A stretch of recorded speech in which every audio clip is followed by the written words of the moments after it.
Welcome back, mystery lovers. Today's case is going to keep you on the edge of your seat. The case of Katie Sepich. Katie, a 22-year-old woman, was known for her outgoing personality, intelligence, and vibrancy. Born and raised in Carlsbad, New Mexico, she was the eldest of 3 siblings. Katie is Jean's special daughter, admired for her intelligence and charming personality that attracts everyone. Katie graduated from New Mexico State University with a business degree and had plans to start her MBA program in the fall. To support herself, she worked as a waitress at a local Mexican restaurant. During her time at the university, Katie met Joe Bischoff and they quickly formed a close bond. Over time, their friendship blossomed into romance. Katie shared her happiness with her mother, Jean, expressing her hopes of building a life with Joe. Months later, Katie's dream became a possibility when Joe proposed to her with a diamond ring. However, after Katie and Joe graduated in the summer of 2003, they faced challenges in their relationship. Katie decided to stay at the university to continue her studies, while Joe returned to his parents' home in Gallup, New Mexico, a small city about 350 miles away from Las Cruces. This distance put it difficult on their relationship. Despite this, Katie and Joe made an effort to stay in touch and meet whenever possible. On Labor Day weekend in 2003, Joe visited Las Cruces and spent time with Katie. However, their weekend together turned into a tragedy. On Saturday, August 30th, 2003, Katie had fun with Joe and their friends, going from bar to bar and eventually ending up at a local house party. After the party, Katie vanished. The following day, August 31st, 2003, Katie's mother, Jean, received a phone call. This changed her life forever. Recounting that day, Jean described it as follows: she had been preparing for a Labor Day weekend cookout with her family and friends when the phone rang at 2:15 afternoon, bringing news that would shatter her world. The caller asked, "Have you talked to Katie today?" The phone call was from Katie's roommate, Veronica, who had been searching for her and had already contacted Katie's friends and local hospitals without finding any sign of her. Jean was informed by Veronica that Katie had left the party by herself the night before. Veronica and Joe had fallen asleep at the party location, assuming Katie had returned home. However, when they woke up in the morning, Katie was nowhere to be found. Her family immediately contacted the police to report her disappearance. Around the same time, a passerby discovered a half-naked woman's body near a desert landfill. Although there was no identification nearby, police officers arriving at the scene concluded that the body had likely been there for less than 24 hours. It was clear to them that the victim's death was no accident. The victim, estimated to be between 20 and 25 years old, had been stripped of clothing from the waist down. Examination of the body revealed self-defense wounds on her arms, indicating she had put up a fight and scratched her attacker. The police found skin particles under her fingernails, providing them with the perpetrator's DNA. Strangulation marks were visible on her neck, initially suggesting it as the cause of death. The investigators concluded that the young woman did not die at the remote desert landfill where her body was found, as there were no signs of a struggle near the scene. Instead, it appears her body was moved there in an attempt to delay the search. A disturbing detect on the victim's body revealed burn marks on her arms and back, suggesting that the perpetrator had tried to dispose of the body or destroy evidence by setting it on fire. The police quickly made a connection between Katie's disappearance and the discovery of a young woman's body. Katie's father was called to the morgue to identify the body. Katie's mother, Jean, said that the young woman's body was their daughter's. Jean struggled to put into words the immense pain and agony they were enduring. As if they were falling into a deep, dark abyss with no way out, leaving them with no sense of tomorrow or any remaining joy. Katie's father shared that when they lifted the sheet, revealing his daughter's bruised and disfigured face, he was deeply saddened. The residents of once peaceful Los Cruces were shaken by the horrific incident. The police were determined to find the perpetrator as soon as possible, aware that there was no guarantee the person wouldn't commit another crime. The investigation into Katie's case began with a thorough examination of her final hours. The police aimed to piece together her last moments, where she was, who she was with, what she was doing, and if she had any conflicts or enemies. Since the party was about a mile from Katie's home, investigating whether she made it back safely was a priority. To start, the investigators spoke with Veronica, Katie's roommate, and Joe. The detectives found it suspicious that these two stayed at the party while Katie left alone in the middle of the night. However, Joe was uncooperative, stating that Katie had departed, leaving her purse, phone, and keys behind. The investigation team then focused on retracing Katie's route home, going door to door to interview residents, hoping for any leads. Unfortunately, no one saw or heard anything that could help the investigation. Investigations revealed a crucial detect: Katie likely returned to her house but failed to enter it. Notably, she had left her keys behind. Upon searching the house, the investigator found Katie's shoes beside her bedroom window. It appears she attempted to enter through the window but was ambushed. Footprints in the gravel nearby supported this theory. A violent struggle ensued, but sadly, Katie's attacker overpowered her. Further investigation led the authorities to believe that the perpetrator disposed of Katie's body at a desert landfill, attempting to conceal evidence by setting it on fire. The central question remained: was the attacker a stranger or someone Katie trusted? With around 40 party attendees, there was a strong possibility the killer was an acquaintance. Could the perpetrator have been Katie's boyfriend, Joe? This led investigators to interview partygoers, unearthing a critical detail Joe did not mention. Several witnesses reported that Katie saw Joe kissing another girl, which sparked a heated argument between the couple. In her state of anger, Katie hastily left the party alone, forgetting her purse. When questioned by police, Joe neglected to disclose this crucial information.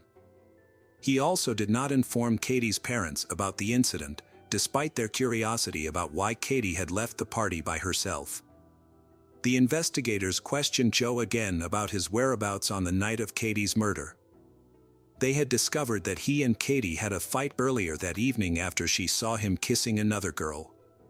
Joe acknowledged the argument and explained that he followed Katie home but did not enter her house.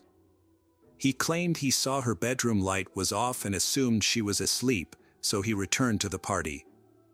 However, the new information sparked suspicion because it indicated Joe was not at the party when the attack occurred, and none of the partygoers could confirm when he returned.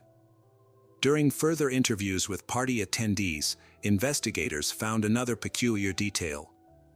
When he returned to the party, Joe called Katie. Then Joe heard the phone ring, and he realized that she had left her phone at the party.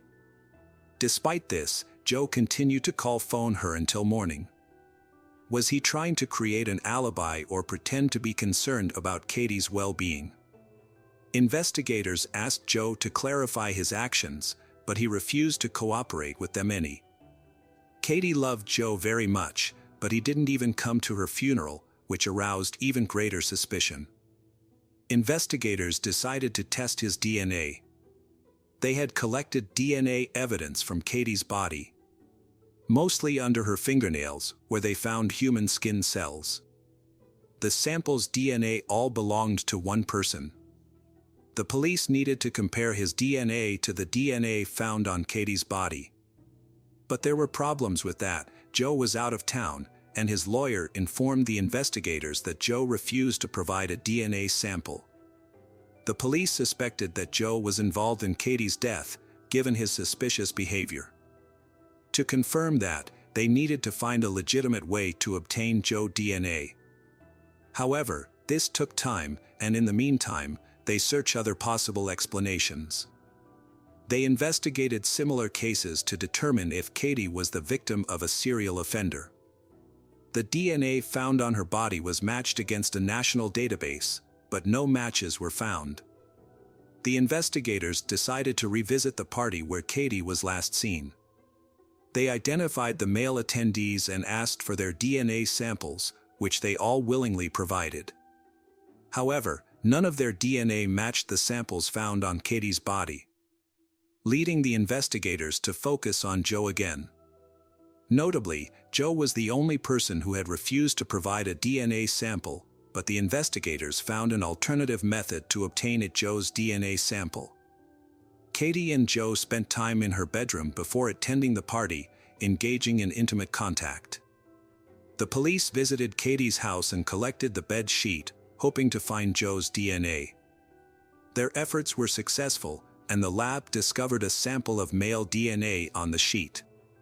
However, the DNA did not match the sample found on Katie's body, indicating that Joe was not the suspect. This discovery raised further questions about Joe's behavior, as he had refused to cooperate with the police despite not being involved in the attack on his girlfriend. The police sent the test results to Joe's lawyer, informing them that he had been cleared as a suspect. Joe agreed to talk to the police again and provided a DNA sample. The results supported the initial findings. Joe was not involved in Katie's crime. When questioned about his initial reluctance to cooperate, Joe explained that he and Katie had been intimate before the party, and he was worried that his DNA would be found on her body. The mystery surrounding Joe's behavior on the night of Katie's death remained unsolved for the police and Katie's family. After Joe was cleared as a suspect, the police explored alternative theories. Party attendees informed investigators that Katie was wearing rings, including the one given by Joe, but none were found on her body when it was discovered. The police believed that the killer removed the rings from Katie's fingers. They searched local pawn shops but did not find Katie's rings. The discovery of specific tire tracks near where Katie's body was found provided another new lead. Experts identified the tire brand and model, and the manufacturer informed the police that these tires were most commonly used on pickup trucks. Unfortunately, this information did not help identify the culprit, and the case hit a dead end. A year after Katie's attack, a similar crime occurred in Wisconsin. A girl in Green Bay was assaulted, set on fire, and left for dead. However, the victim somehow managed to survive by pretending to be dead. Once her attackers left, she put out the flames and sought help at a nearby residence. The survivor described her attackers to the police as two Hispanic men. The police created sketches based on her description and released them to the public. A local farmer recognized the men in the sketches as his workers, Gregorio Morales and Juan.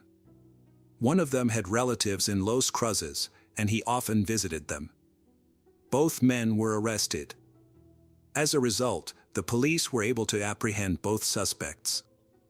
Initially, investigators thought they had identified Katie's attacker, but the DNA test results contradicted this conclusion. The sample's DNA did not match the DNA found on Katie's body.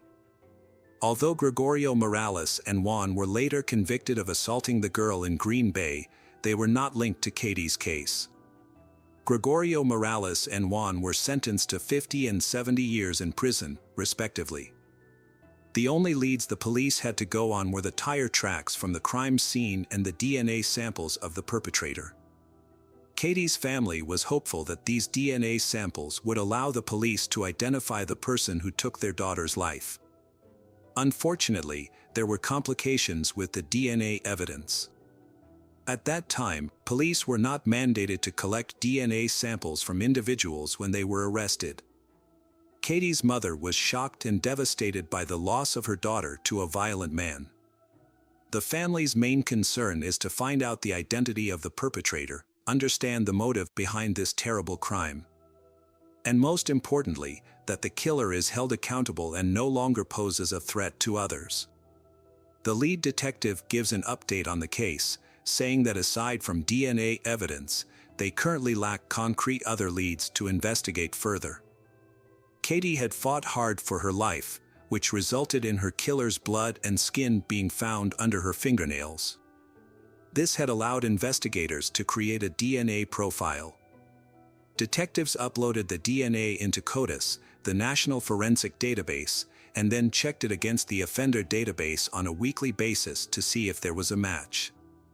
Although they had the killer's identity through the DNA profile, the police needed to find the matching individual in their database to make an identification. Katie's family felt hopeful, they knowing the police would eventually match the DNA to a suspect, bringing them closer to justice for their daughter's tragic death. Katie's murder case saw a major breakthrough 3.5 years later. On December 18, 2006, the lab found a DNA sample that matched the DNA found on Katie's body. The perpetrator was identified as 26-year-old Gabriel Avila, a married man of 2. He has a very long previous criminal record and had been released from prison shortly before Katie's death. On November 13, 2003, Gabriel Avila was apprehended by authorities after breaking into an apartment, armed with a knife. Fortunately, 2 young women inside the apartment managed to evade his attack by quickly locking themselves in the bathroom and dialing 911 for emergency assistance. He was convicted of aggravated burglary in March 2004, but released on bond. A flaw in the system caused a significant delay, and it wasn't until 3.5 years later that investigators were able to link him to Katie's death. Gabriel Avila managed to evade police for nearly a year.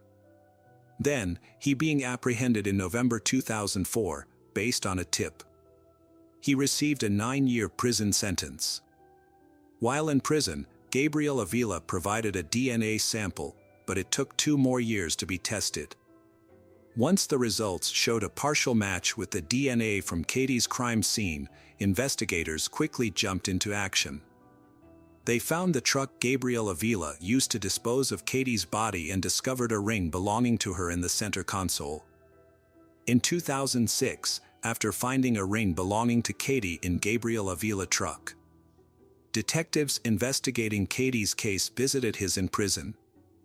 Gabriel Avila confessed to the crime, explaining that while his wife was away, he was in the area to buy illicit substances. He claimed that he approached Katie and offered her a ride, which she declined. Later that night, Gabriel Avila encountered Katie again in front of her house. He stopped and offered her assistance, and that Katie told him she was locked out without her purse. Gabriel Avila attempted to help her, but he then attacked and began undressing Katie. What followed was a violent assault.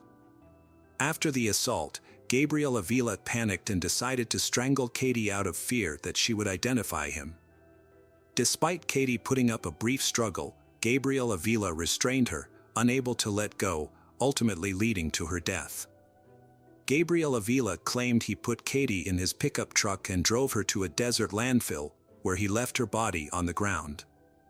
He attempted to burn the body, thinking it would eliminate evidence. But this effort was unsuccessful. A new DNA sample from Gabriel Avila matched the DNA found at the scene. When authorities found DNA on Katie's body in 2003, her parents were optimistic that it would help quickly find a suspect. However, at the time, there was a significant gap in the law. In New Mexico and most states, it was illegal to take DNA when someone was arrested. DNA could only be collected from individuals who had been convicted of a crime and sent to prison.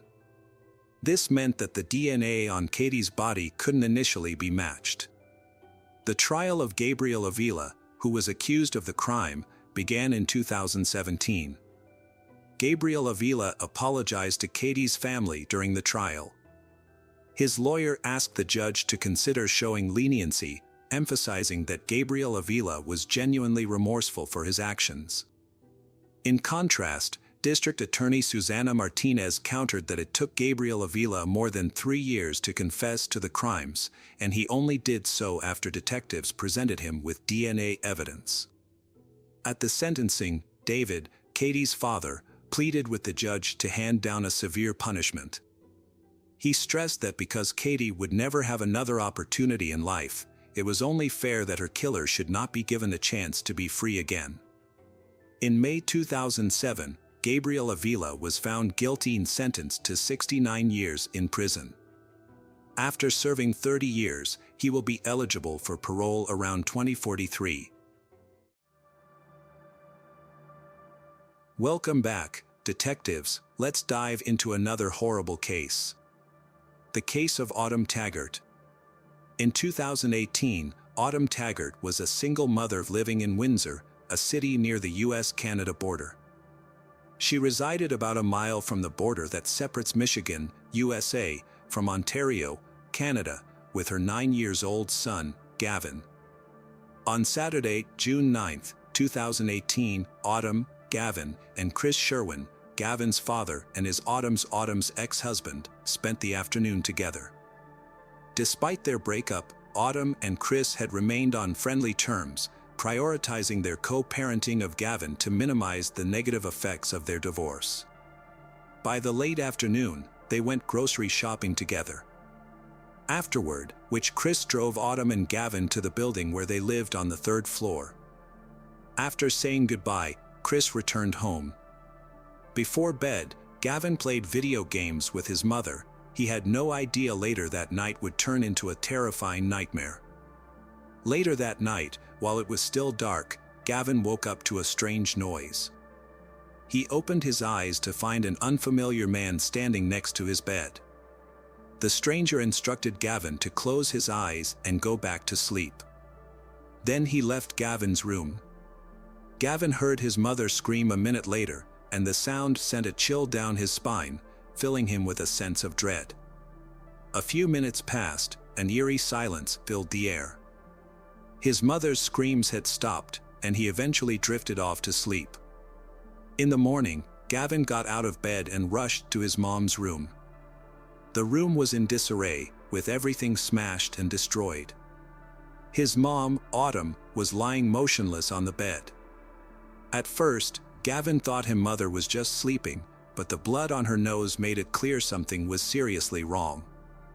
As the devastating truth set in, that his mom had passed away, it shocked him. Gavin didn't want to believe it was true. Desperate to escape the pain, Gavin spent the morning playing video games and watching YouTube, trying to distract himself from the truth. However, as the day wore on, the emotions became too much to bear.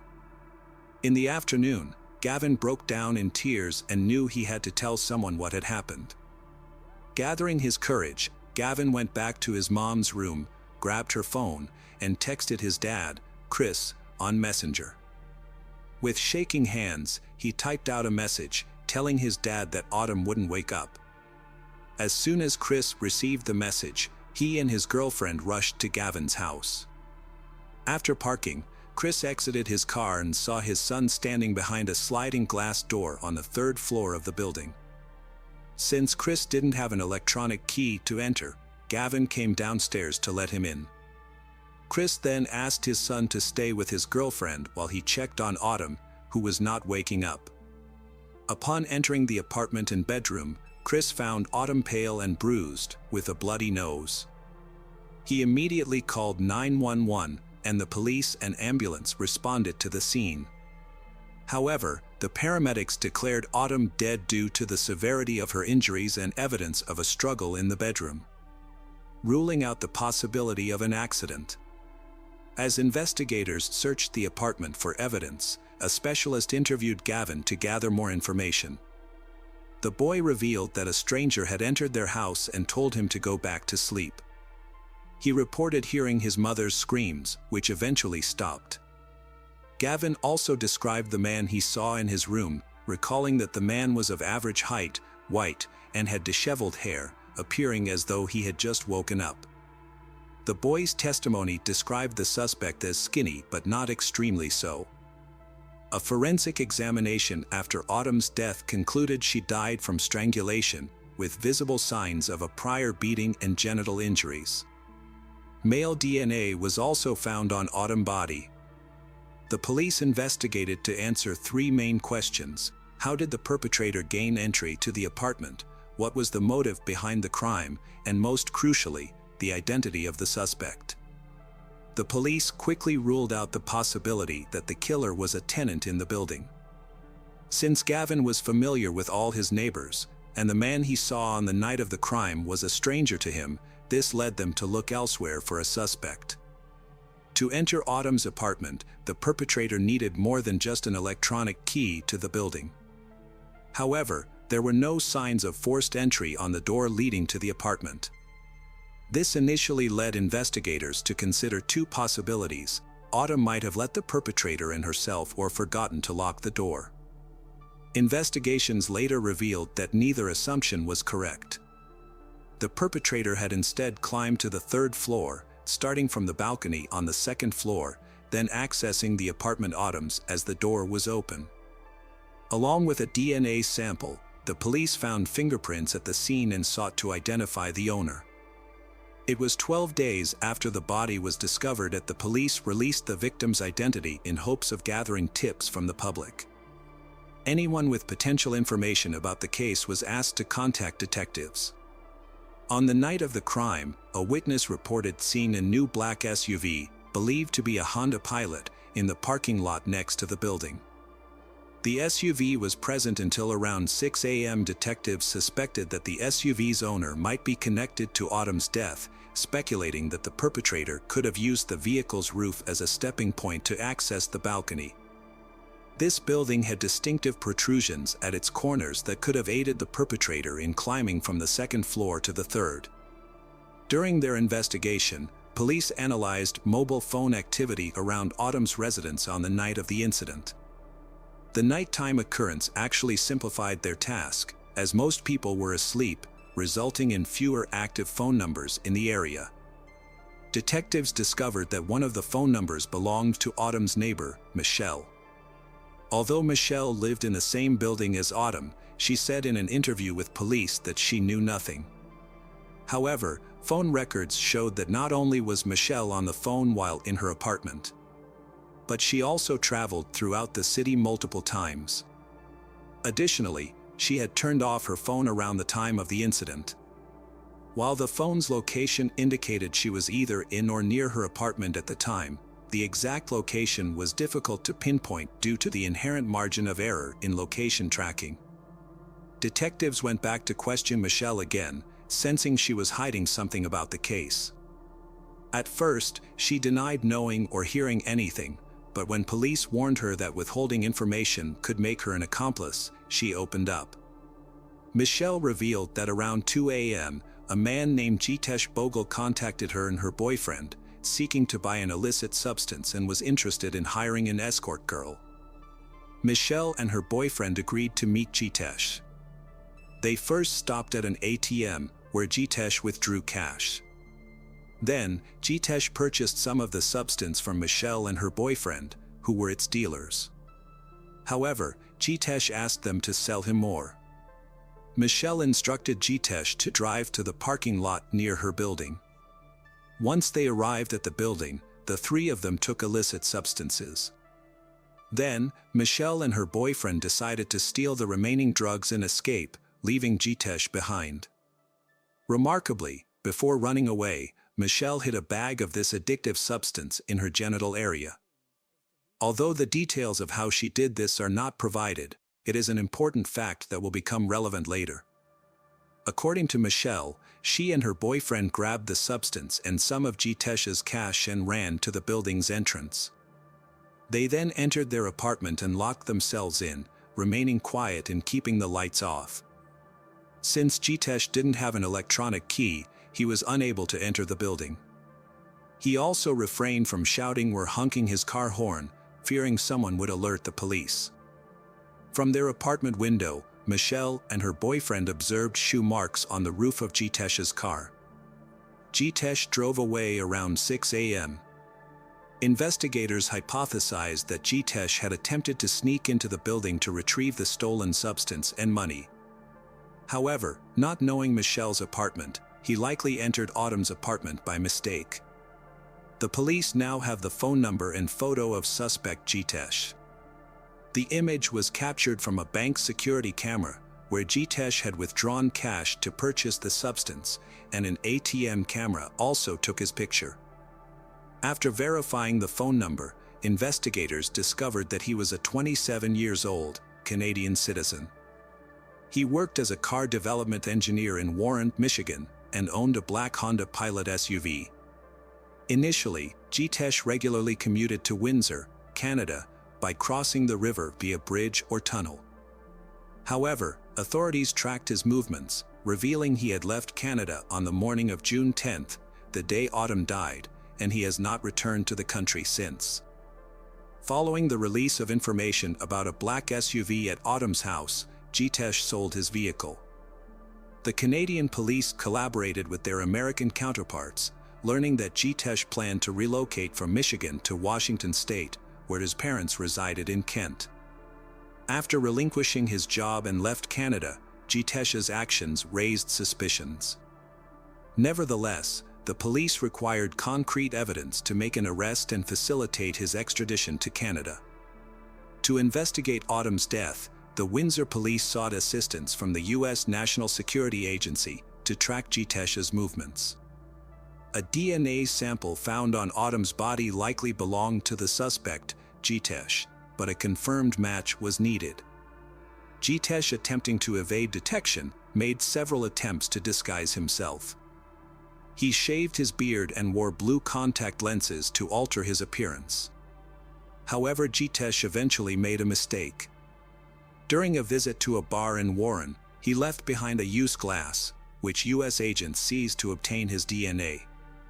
The comparison of Jitesh's DNA to the DNA on Autumn's body took time, but the outcome was predictable. The test confirmed that the DNA on Autumn's body belonged to Jitesh. On August 17, 2018, over 2 months after Autumn's death, Jitesh was arrested at his parents' residence in Kent, Washington. The arrest caught Jitesh off guard, as he seemed to believe he had evaded detection. U.S. authorities have initiated the process of extraditing Jitesh to his home country.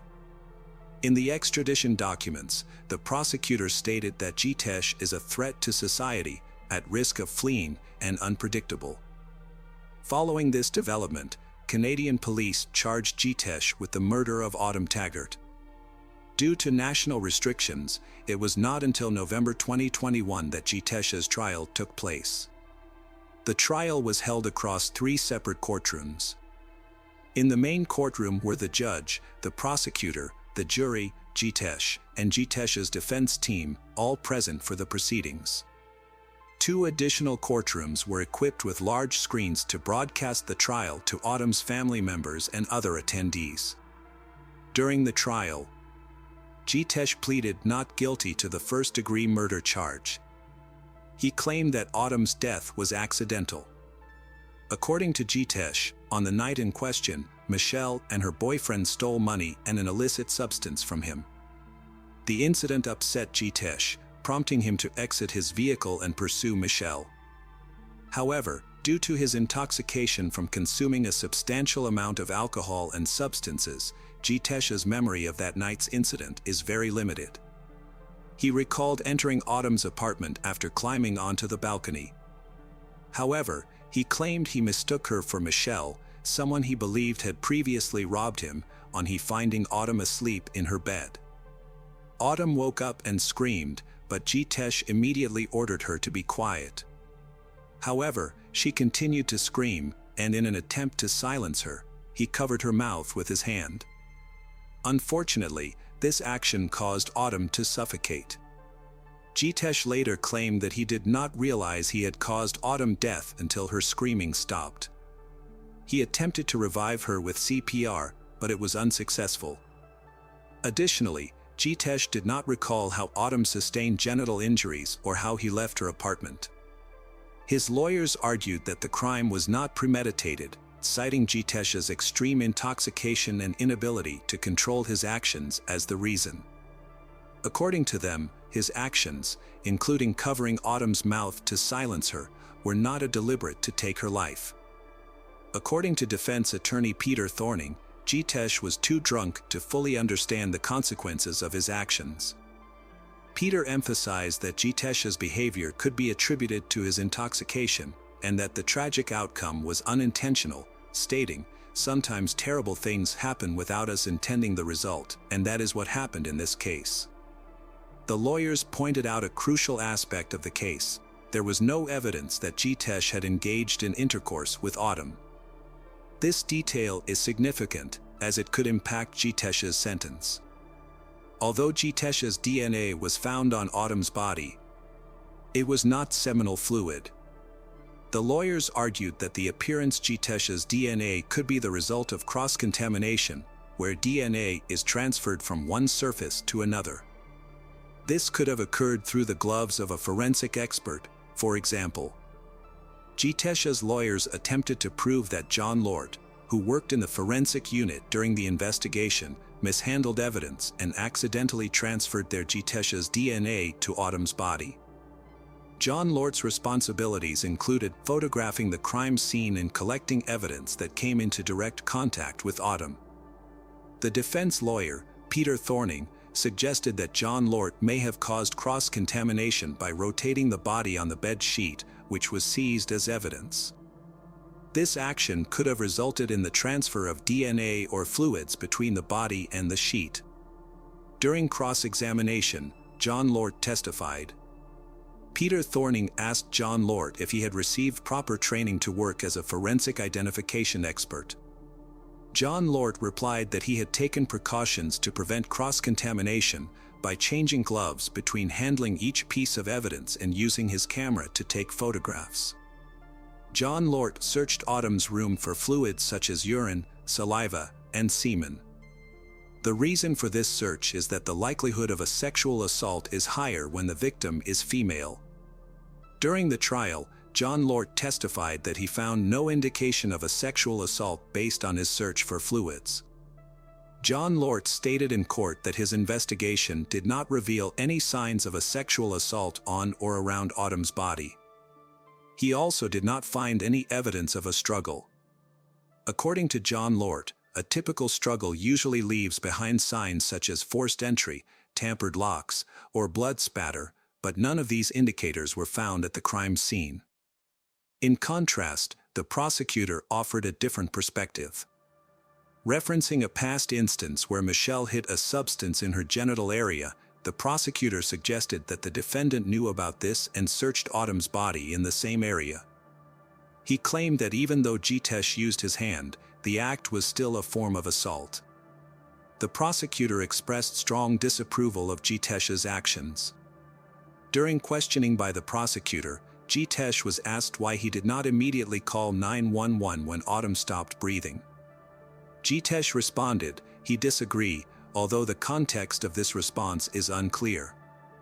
Jitesh expressed his fear that the police would not believe him if he reported what happened.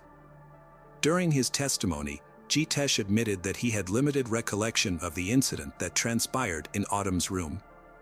However, he specifically remembered performing CPR on Autumn after she stopped screaming, which involved administering 15 chest compressions and 3 rescue breaths.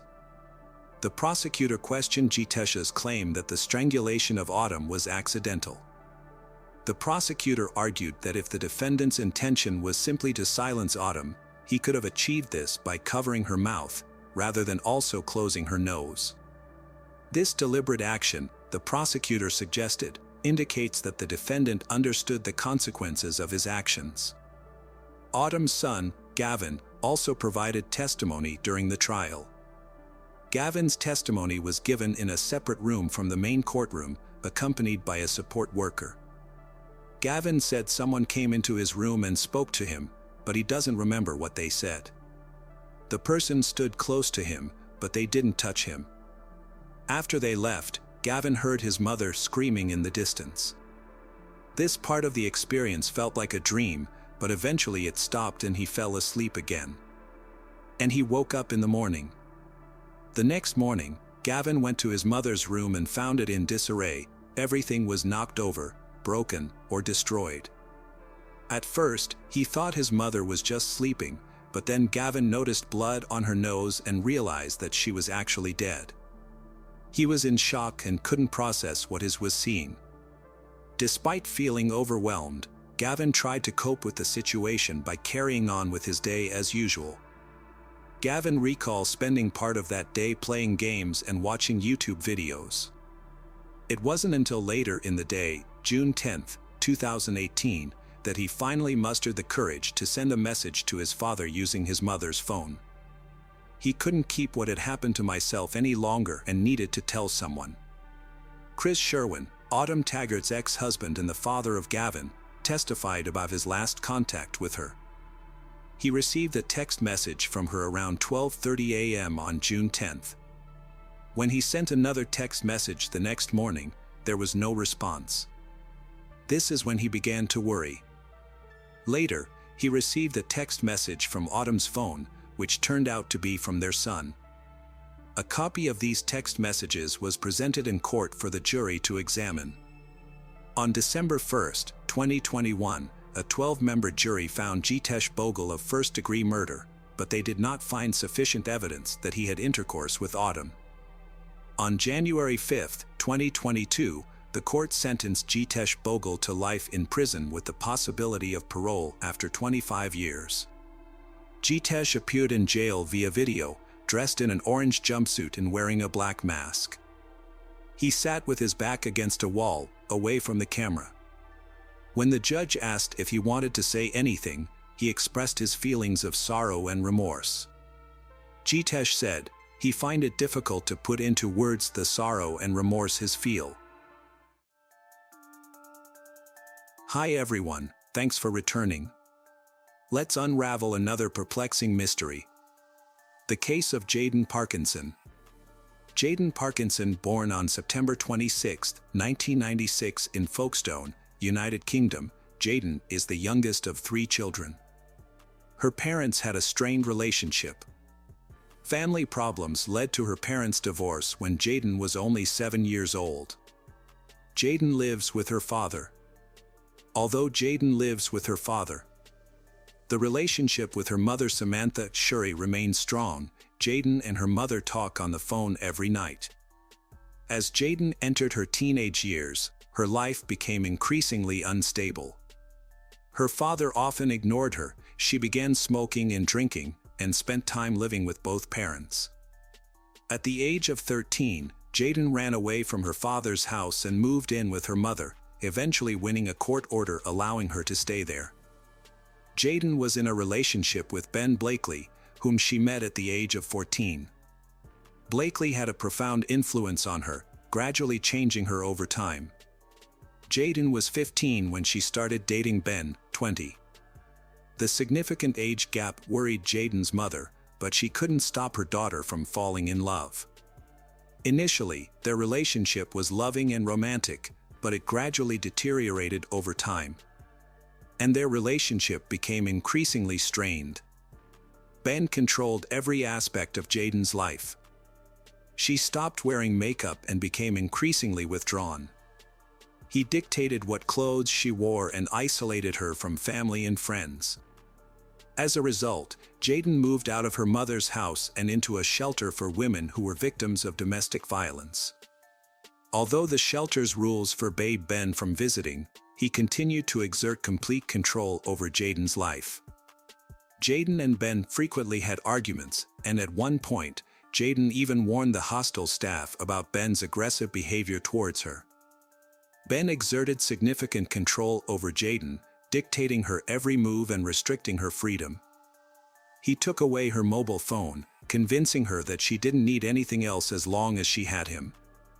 Ben also prohibited her from interacting with men and monitored her social media activity. As a result, Jaden stopped attending school. Jaden's communication with her mother, which was once a daily occurrence, dwindled to just 1 or 2 conversations per month. Her mother, Samantha, urged Jaden to return home and end the relationship with Ben, but Jaden refused. Ben's control over Jaden was both psychological and physical, and where Jaden was seen with visible bruises on her face. On November 30, 2013, Jaden announced to her mother that she was pregnant. Hoping to change Ben, she believed that the baby would bring positive changes to their relationship and his lifestyle. Jaden envisioned the baby would bring them closer together, and that Ben would return to the caring person she first met. Unfortunately, Ben has not changed. Once Ben gained complete control over Jaden, his true nature emerged. He isolated her from friends and family, leaving her financially dependent on him. The situation escalated to the point where Jaden was confined to her room, even restricted from using the bathroom without permission. Unbeknownst to Jaden, Ben was secretly dating other women, exerting the same manipulative control over them. Samantha learned about her daughter Jaden's pregnancy and asked her to come home, but Jaden declined, not wanting to cause her mother more trouble. When Jaden told her Ben about the pregnancy, he became enraged and denied being the father. He even threatened to post intimate photos and videos of Jaden on social media. Fearing Ben would follow through on his threat, Jaden reported him to the police a few days before she went missing. Ben had around 30 explicit photos and 13 videos of Jaden, which she desperately wanted to keep private. On December 3rd, Jaden failed to return to her hostel for the night. Knowing about the problems in Jaden's life, the police tried to find her, but were unsuccessful.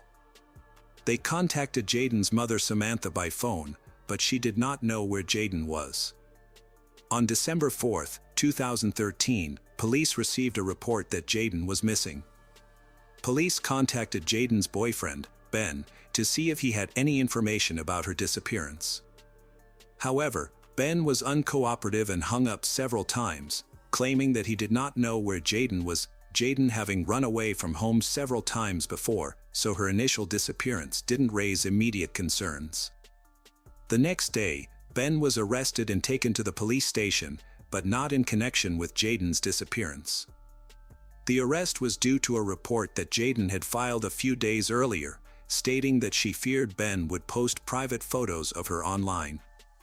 The police questioned Ben. Ben denied any intention to post the photos and was released on bail the same day. Samantha distributed flyers with Jaden's picture. In addition to distributing flyers, she also used social media platforms to publicize Jaden's disappearance, hoping to get clues for the case. The police analyzed security footage. They collected surveillance camera footage from the motel where Jaden lived. The footage showed the girl going out to meet Ben but, then, did not return to her residence. On December 3rd, Jaden was seen again at Oxford railway station. Surveillance footage captured her walking inside with Ben, and nothing unusual occurred in the video.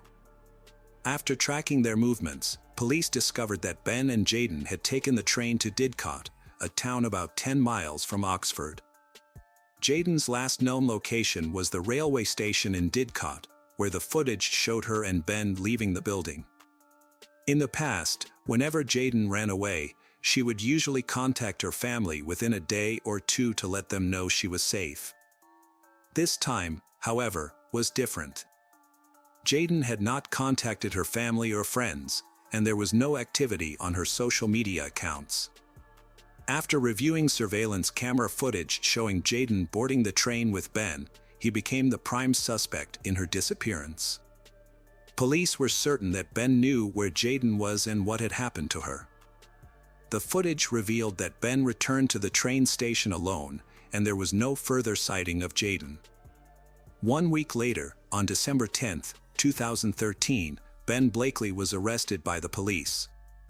Police wanted to question Ben to find out what happened to Jaden after they left the train station in Didcot together. At that point, the police had not ruled out the possibility that Jaden might be hiding of her own free will or that Ben might be holding her. During the interrogation, Ben displayed confidence. He claimed to have no knowledge of Jaden's whereabouts. According to Ben, he and Jaden had broken up, and she was now in a relationship with someone else. Ben suggested that the police should focus on speaking with Jaden's new boyfriend, as he believed this person might have more information about her disappearance. Ben appeared indifferent to Jaden's situation, saying that the fact that they had broken up and Ben had a new girlfriend made her situation irrelevant to him. He suggested that the police check Jayden's social media accounts to gather information about her recent activities and interactions. Ben Blakely was arrested on suspicion of kidnapping and murder, despite Jayden still being missing. The police interviewed Jayden's friends to see if she might have gone to a safe location, but they found out that Jayden had distanced herself from her friends after she started dating Ben. As a result, no one knew if she had a place to hide. During the search for Jayden, a taxi driver from Decoded provided vital information to the police. On December 4th, at around 1 a.m., the taxi driver picked up a passenger on a dirt road. The passenger, a young man with a large, heavy suitcase covered in mud, needed help lifting the suitcase into the taxi. The taxi driver became suspicious and wondered if he had accidentally witnessed a crime. The investigation revealed that the person who called the taxi was Ben Blakely's mobile phone. When questioned further, Ben refused to answer any further questions. Analysis of his phone location records showed that Ben had visited a number of locations in Decoded, including a disused rural shed where a taxi had picked him up that night. A team of police officers and sniffer dogs searched the shed as part of the investigation. It was also discovered that Ben and Jayden had visited the shed earlier. Police found a bracelet matching Jayden's near the scene. Trained sniffer dogs indicated the presence of a body inside the shed, but Jayden's body was not found. This led police to suspect a large suitcase was involved when Ben got into the taxi. Police have appealed to the public for assistance, asking anyone who saw a man carrying a large suitcase in rural Decoded to come forward. Meanwhile, officers have conducted interviews at nearby homes to gather more information. Footage from the train station showed that Ben and Jayden were not carrying suitcases, which led police to wonder where Ben got the suitcases. It is also possible that the man described by the taxi driver was not Ben. On December 14th, police discovered that Ben Blakely's grandmother, grandfather, and younger brother Jake lived near the abandoned warehouse. When police visited Ben's grandmother, she later explained that Ben had taken a suitcase from her a few days earlier. He had arrived in a hurry, dumped the contents of the suitcase on the floor, and left without explanation. Ben's grandmother said he returned home 2 days after Jayden went missing and threw his mountain bike into the shed. However, the bike was dirty when he returned. She also reported that 2 shovels were missing, only to reappear later, covered in a thick layer of dirt. The presence of the 2 shovels raised questions about Ben's intentions and the potential involvement of an accomplice. Notably, Ben and his younger brother Jake Blakely, 17, were also acquaintances of Jayden. Witnesses reported seeing Ben and Jake riding mountain bikes together. As the investigation began, police found sufficient cause to suspect Jake of being involved in the crime and subsequently arrested him. The suitcase that Ben had returned to his grandmother's barn was sent to a laboratory for analysis to determine if it contained Jayden's DNA. Based on the available evidence, police developed a theory that Jayden was killed in an abandoned barn, then placed in the suitcase and moved to another location for burial. However, searching for Jayden's body in the vast field surrounding Decoded seemed challenging. To help narrow down the search area, the police used aviation to aid in the investigation and estimate the likely location of Jayden's burial site. Through aerial photography, police identified 10 locations with significant recent changes in soil surface. The police initially examined several sites but found no leads on Jayden's body. Before they could inspect all 10 locations, a new lead emerged when Jake Blakely began cooperating with police. He directed them to check his uncle's grave at a local cemetery in Decoded, near All Saints Church. This cemetery was one of the original 10 locations, although it was considered a low priority due to the common occurrence of soil changes in cemeteries. Police secured the cemetery after receiving information from Jake Blakely, who suggested that Jayden's body might be buried in his uncle's grave. This method of concealment had never been seen by police before. Jake and Ben's uncle reportedly died in 2006. The new developments in the case have attracted widespread media attention, as this is the first case in the country where a victim's body was concealed in an existing grave. A tent was set up in the cemetery to facilitate a forensic examination. Following this setup, Jaden's family received devastating news. Her body had been found in the grave of Ben and Jake Blakely's uncle. The body was found without clothes, and no jewelry was present. Forensic experts discovered evidence that Jaden had been severely beaten before her death. Specifically, her neck showed signs of strangulation, which was confirmed as the cause of death by the pathologist, with asphyxia being the official cause. While in prison awaiting trial, Ben Blakely changed his defense strategy, and he and his attorney drafted a confession letter stating that Ben was indeed responsible for Jaden's death. However, he maintained that the act was not intentional.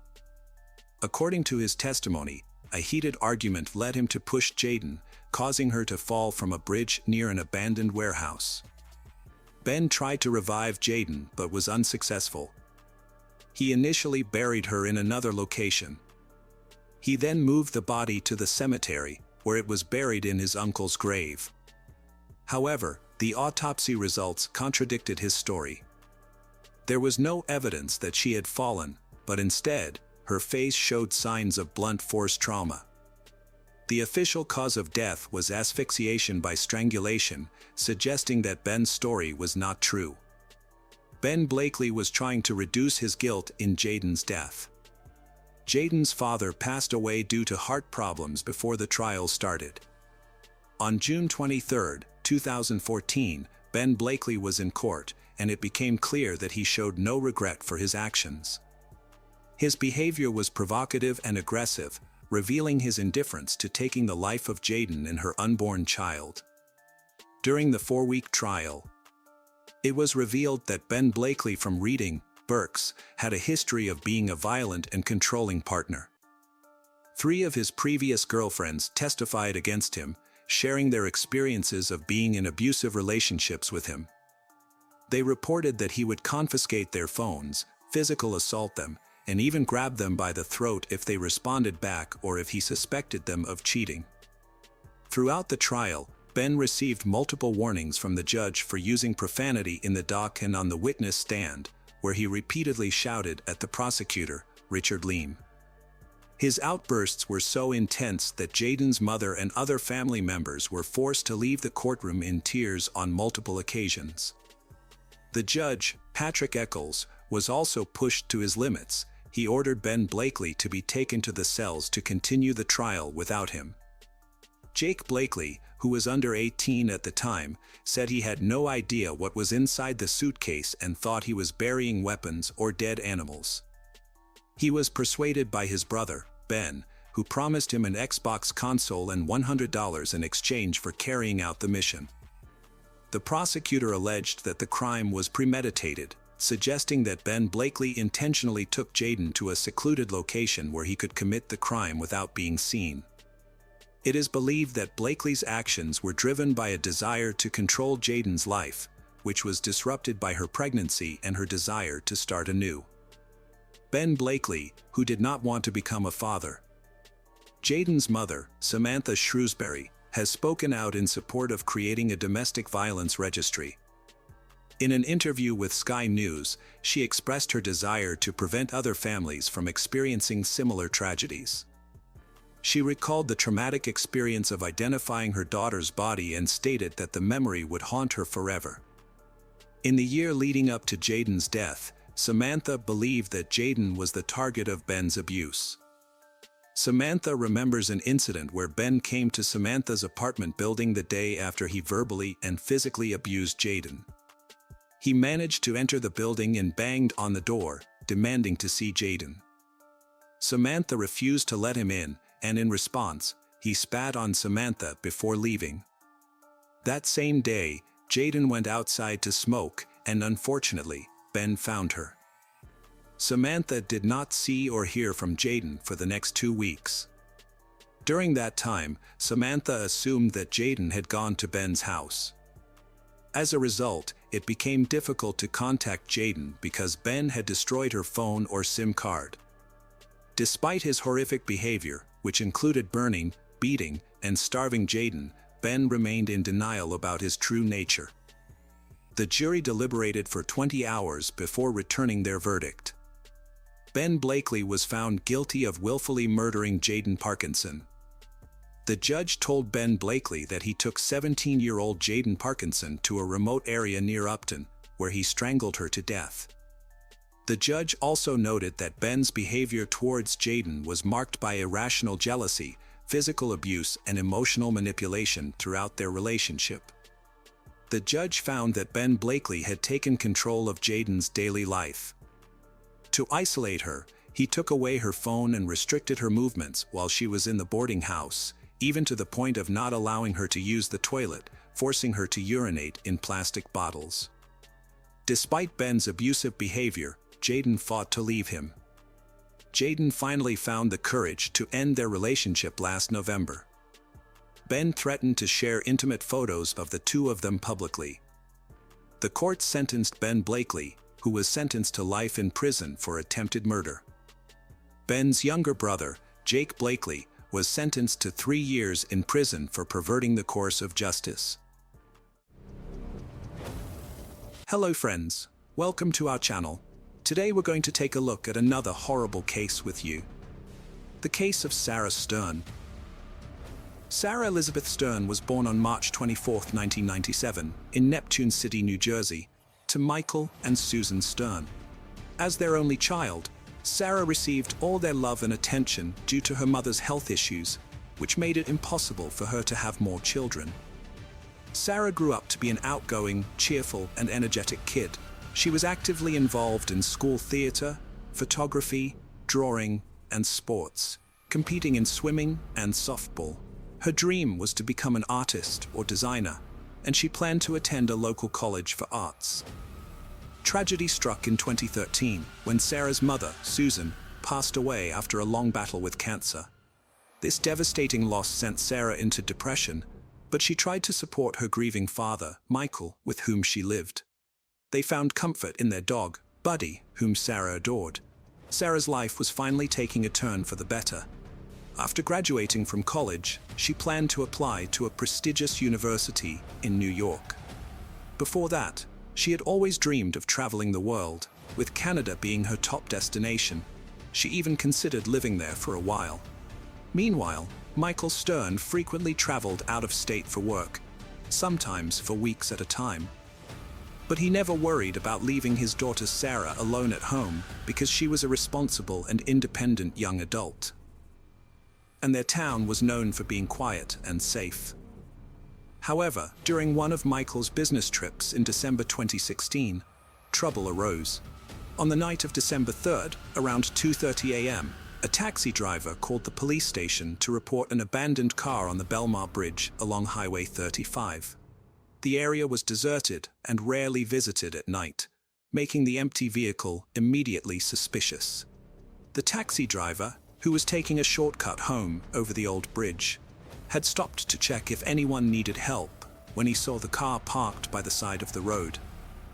Finding the car empty and no one around, he called the police, suspecting that the driver might have abandoned their car to jump into the water below, a tragic but not uncommon occurrence at that spot.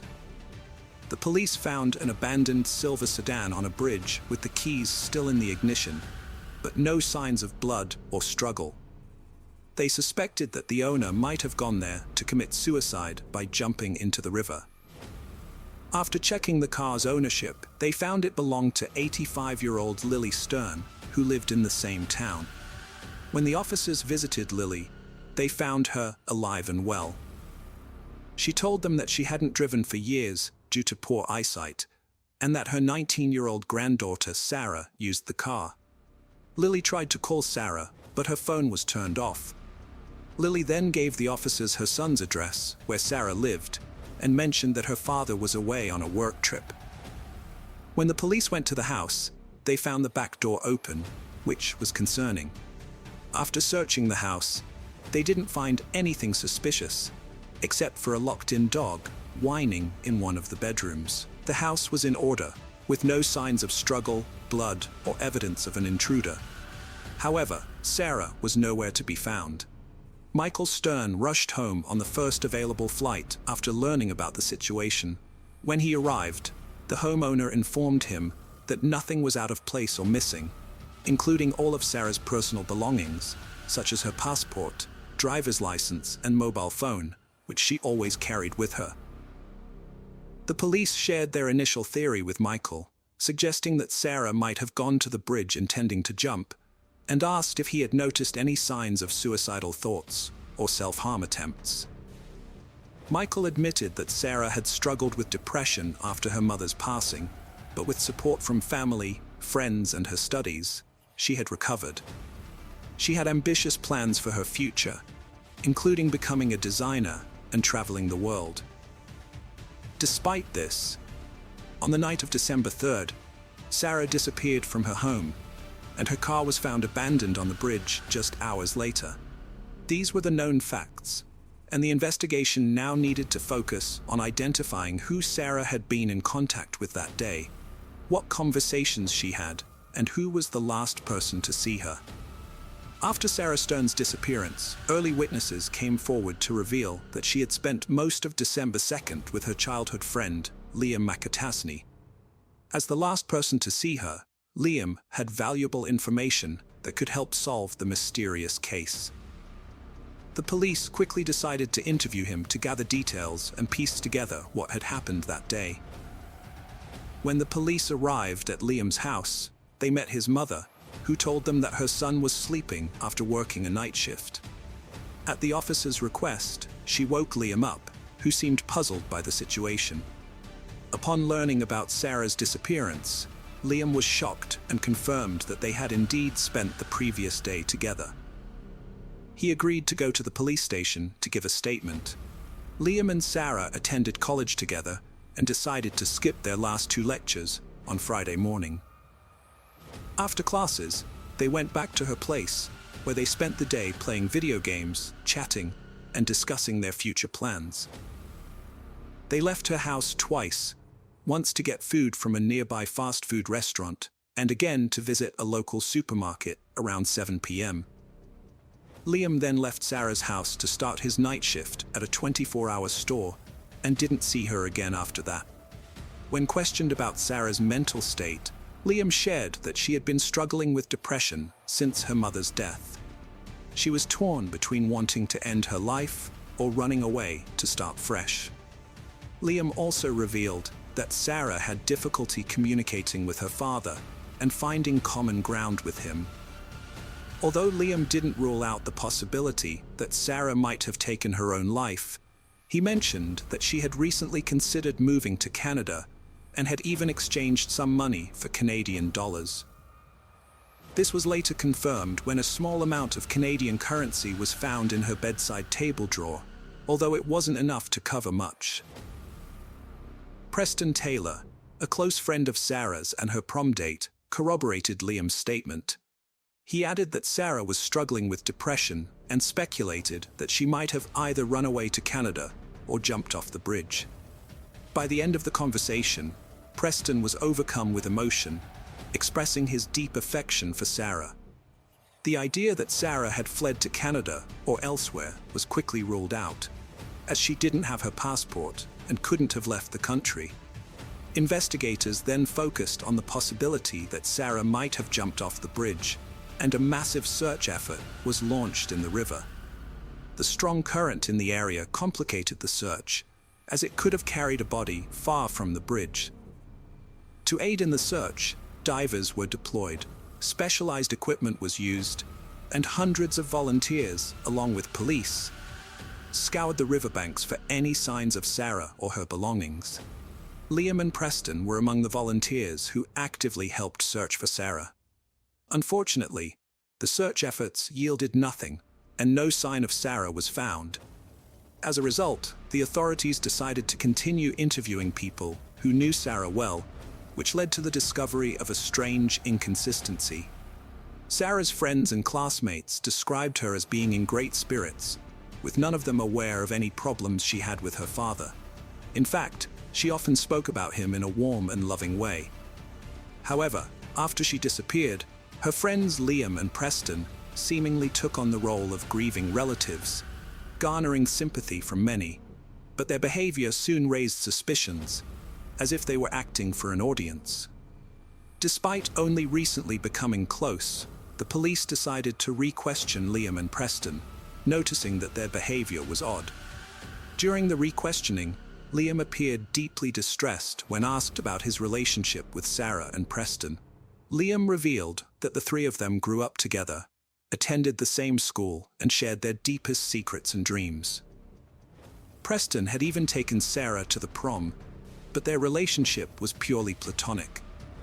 Liam considered Sarah like a sister, and they had even listed each other as siblings on social media. Sarah trusted him completely and had confided in him about the large sum of money her mother had left her, which was mostly stored in a safety deposit box. Sarah supposedly distrusted her father, who she thought wanted the money for himself, so she kept it in the bank with plans to withdraw it later to escape to Canada. However, Michael Stern disputed this story, providing a different account. According to Stern, his wife had been saving money for their daughter's future expenses, such as education, a wedding, or a home, since Sarah's birth.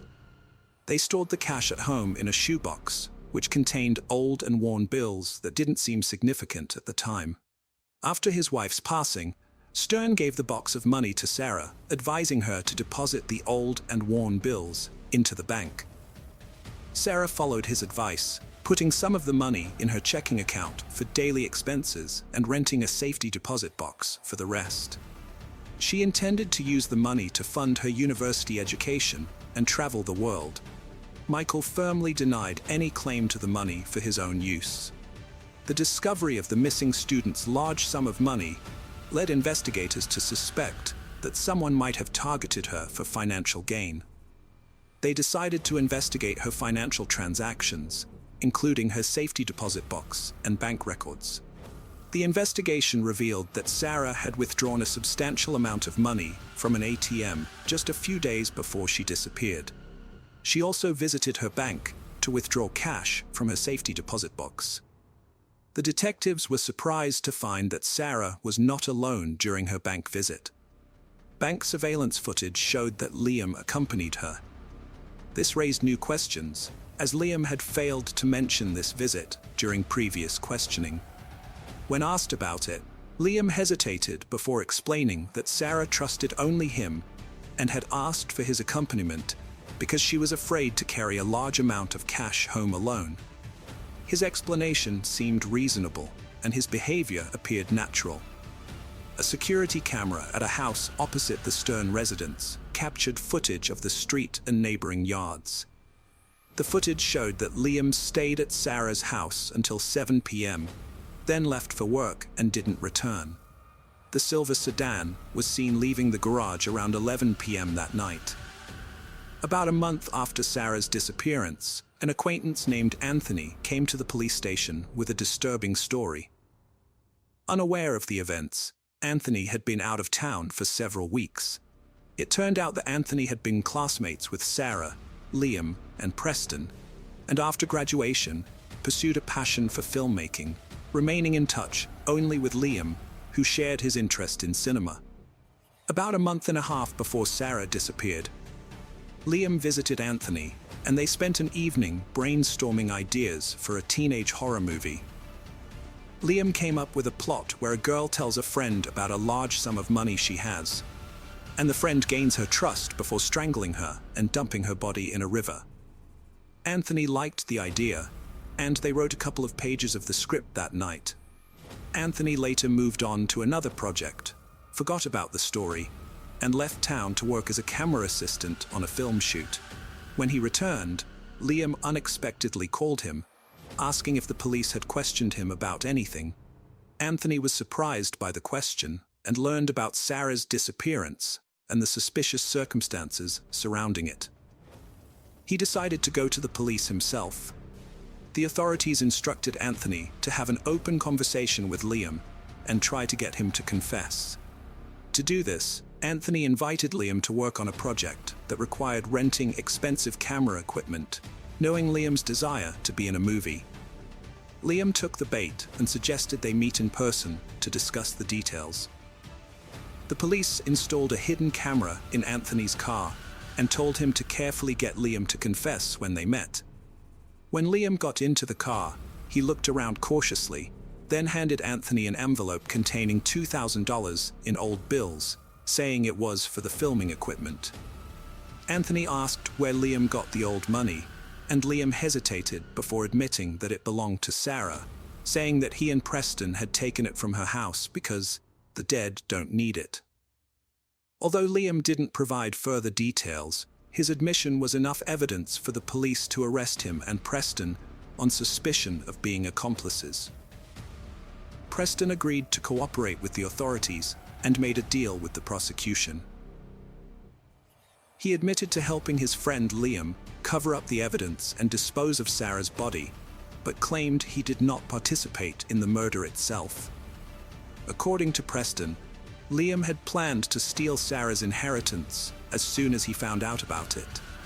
Sarah had kept the inheritance a secret, even from her best friend, but revealed it to Liam when she started planning a trip to Canada. Liam convinced her to withdraw the money from the bank and keep it in a home safe, and even borrowed a significant amount from her before the murder. When Sarah's father was away on a business trip, Liam put his plan into action. He promised Preston $25,000 to help him, but planned to do the actual killing himself. Liam convinced Sarah to withdraw the money, and then spent the day with her, waiting for the right moment to strike. He locked her dog in another room, approached Sarah from behind, and strangled her. The crime unfolding was more complicated than anticipated. Initially, Sarah, being athletic and strong, put up a fierce struggle until she lost consciousness. However, she would occasionally show signs of life, making it difficult for the perpetrator to be certain of her demise. It took around half an hour to confirm that Sarah had stopped breathing. After leaving Sarah's house, Liam went to work, at which point Preston entered the house through the back door, avoiding the camera's view. Preston dragged Sarah's body to the garage and cleaned up the room. A few hours later, Liam returned to Sarah's house, took a small safe from her room, and placed the body in the car. He drove away carefully to avoid being captured on the neighbor's camera. Liam met Preston at the bridge, where they disposed of the body in the river. They wiped down the steering wheel and drove back to Liam's house in Preston's car to divide the stolen money. However, they were disappointed to find only $110,000 in the safe, rather than the expected $100,000. Despite this, they decided not to spend the old bills immediately to avoid raising suspicion. Preston buried the safe in a local park, and they only used the money Sarah had withdrawn from her account. Despite confessing, Liam McAtasney denied involvement, trying to blame his friend instead. His lawyer claimed he was innocent, suggesting Taylor had acted alone. Since Sarah's body was never found and her disappearance was still unclear, there was a small chance she was still alive, having vanished without her belongings. However, a search of Liam's house found a key matching the buried safe. Identified by Preston, the trial lasted over 2 years, but despite the lack of a body and Liam's denials, his guilt was proven through evidence. The script written months before the incident, the key found in his home, his recorded words in Anthony's car, and the old bills he provided all contributed to the verdict. Furthermore, fingerprints of both Preston and Liam were found inside the safe, and a colleague testified that Liam was absent from work that night, asking to be covered. Liam McAtasney was sentenced to life in prison without parole. His accomplice, who did not directly participate in the crime, received an 18-year sentence for obstructing justice and hindering the investigation. Hello friends, welcome to our channel. Today we're going to take a look at another horrible case with you. The case of Rebecca Bleefnick. Rebecca and Tim, who met at Quincy University, were the epitome of a perfect couple.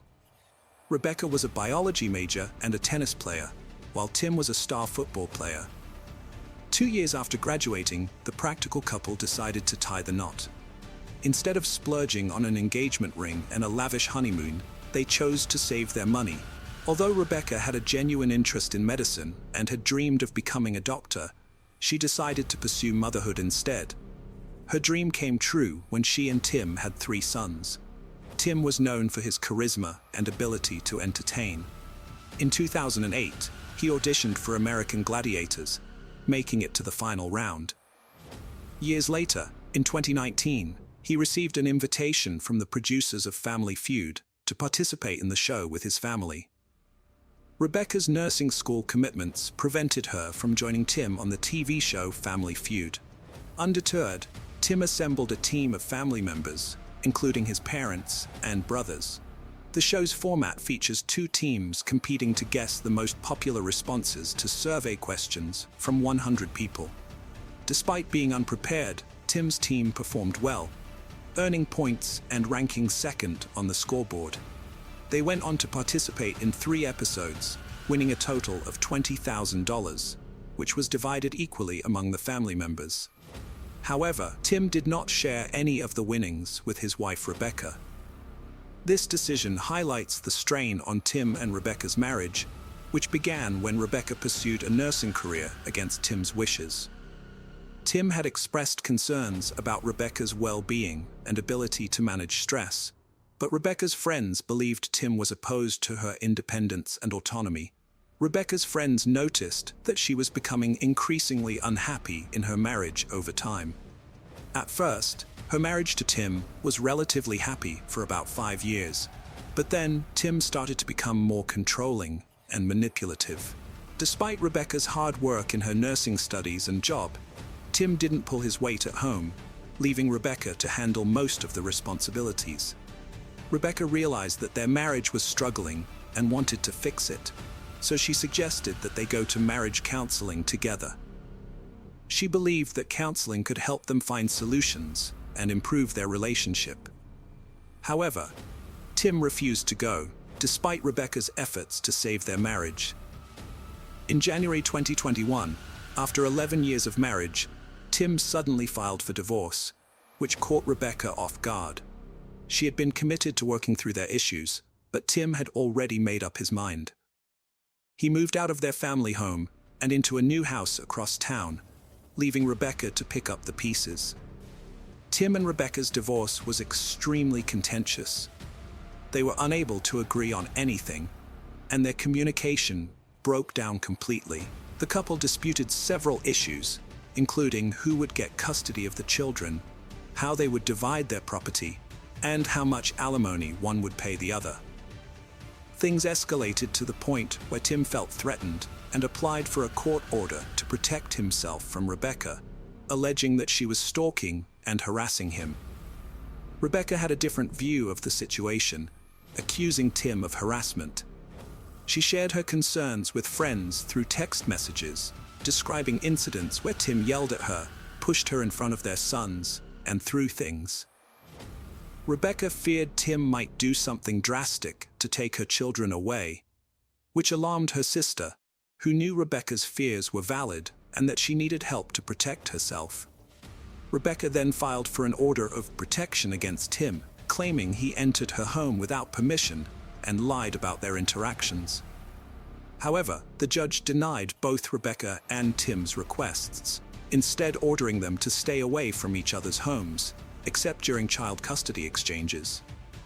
In February 2023, Tim told the police he wouldn't return a gun, calling Rebecca a derogatory name.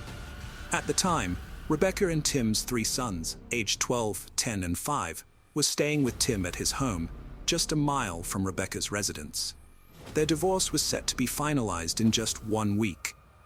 Tim contacted Rebecca's father the next day, worried because he couldn't reach Rebecca, and she had failed to pick up the boys from school as planned. Given Rebecca's dedication as a mother, her father suspected something was seriously wrong. Concerned for Rebecca's safety, her father rushed to her house. When he arrived, he entered the house, calling out to Rebecca, but received no response. He went upstairs to her bedroom, where he found a disturbing scene. Rebecca lay on her back, covered in blood and gunshot wounds. After Rebecca's father discovered her body in the bathroom, detectives and forensic experts arrived at the house. They began by carefully examining the outside of the property, searching for clues. Their investigation revealed that the suspect had probably entered the house by forcing open an upstairs window in one of the children's bedrooms. The discovery led investigators to believe that the suspect used a patio chair to gain access to the house and climb up to the roof. By retracing the suspect's likely path, they went to Rebecca's bedroom, where they found the door had been violently kicked in or broken. The state of the door suggested to investigators that the suspect had forcibly entered the room, probably in search of Rebecca. Evidence indicated that Rebecca had tried to barricade herself in the bathroom, but the suspect had pursued her and caught up. Ultimately, the suspect shot Rebecca inside the bathroom. During their search of the bathroom where Rebecca's body was found, investigators stumbled upon her cell phone. Upon examining Rebecca's phone, investigators found a 911 call dialed at 1:11 a.m. This led them to form a theory about the events of that night. They believe that as the suspect chased Rebecca through the house, she tried to call for help, but accidentally dialed a wrong number before she could try calling 911 again.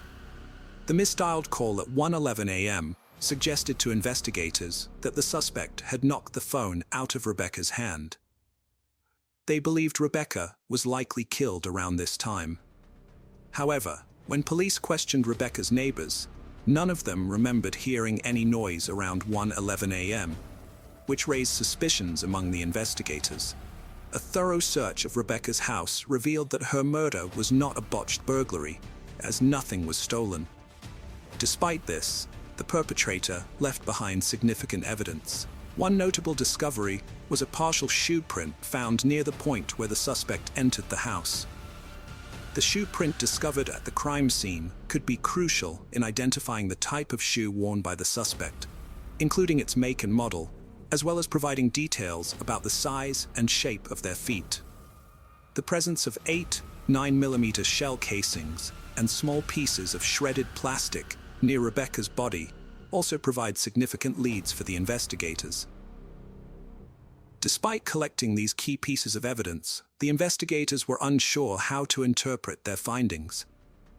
To gain more insight, they decided to send the evidence to forensic laboratories for further analysis.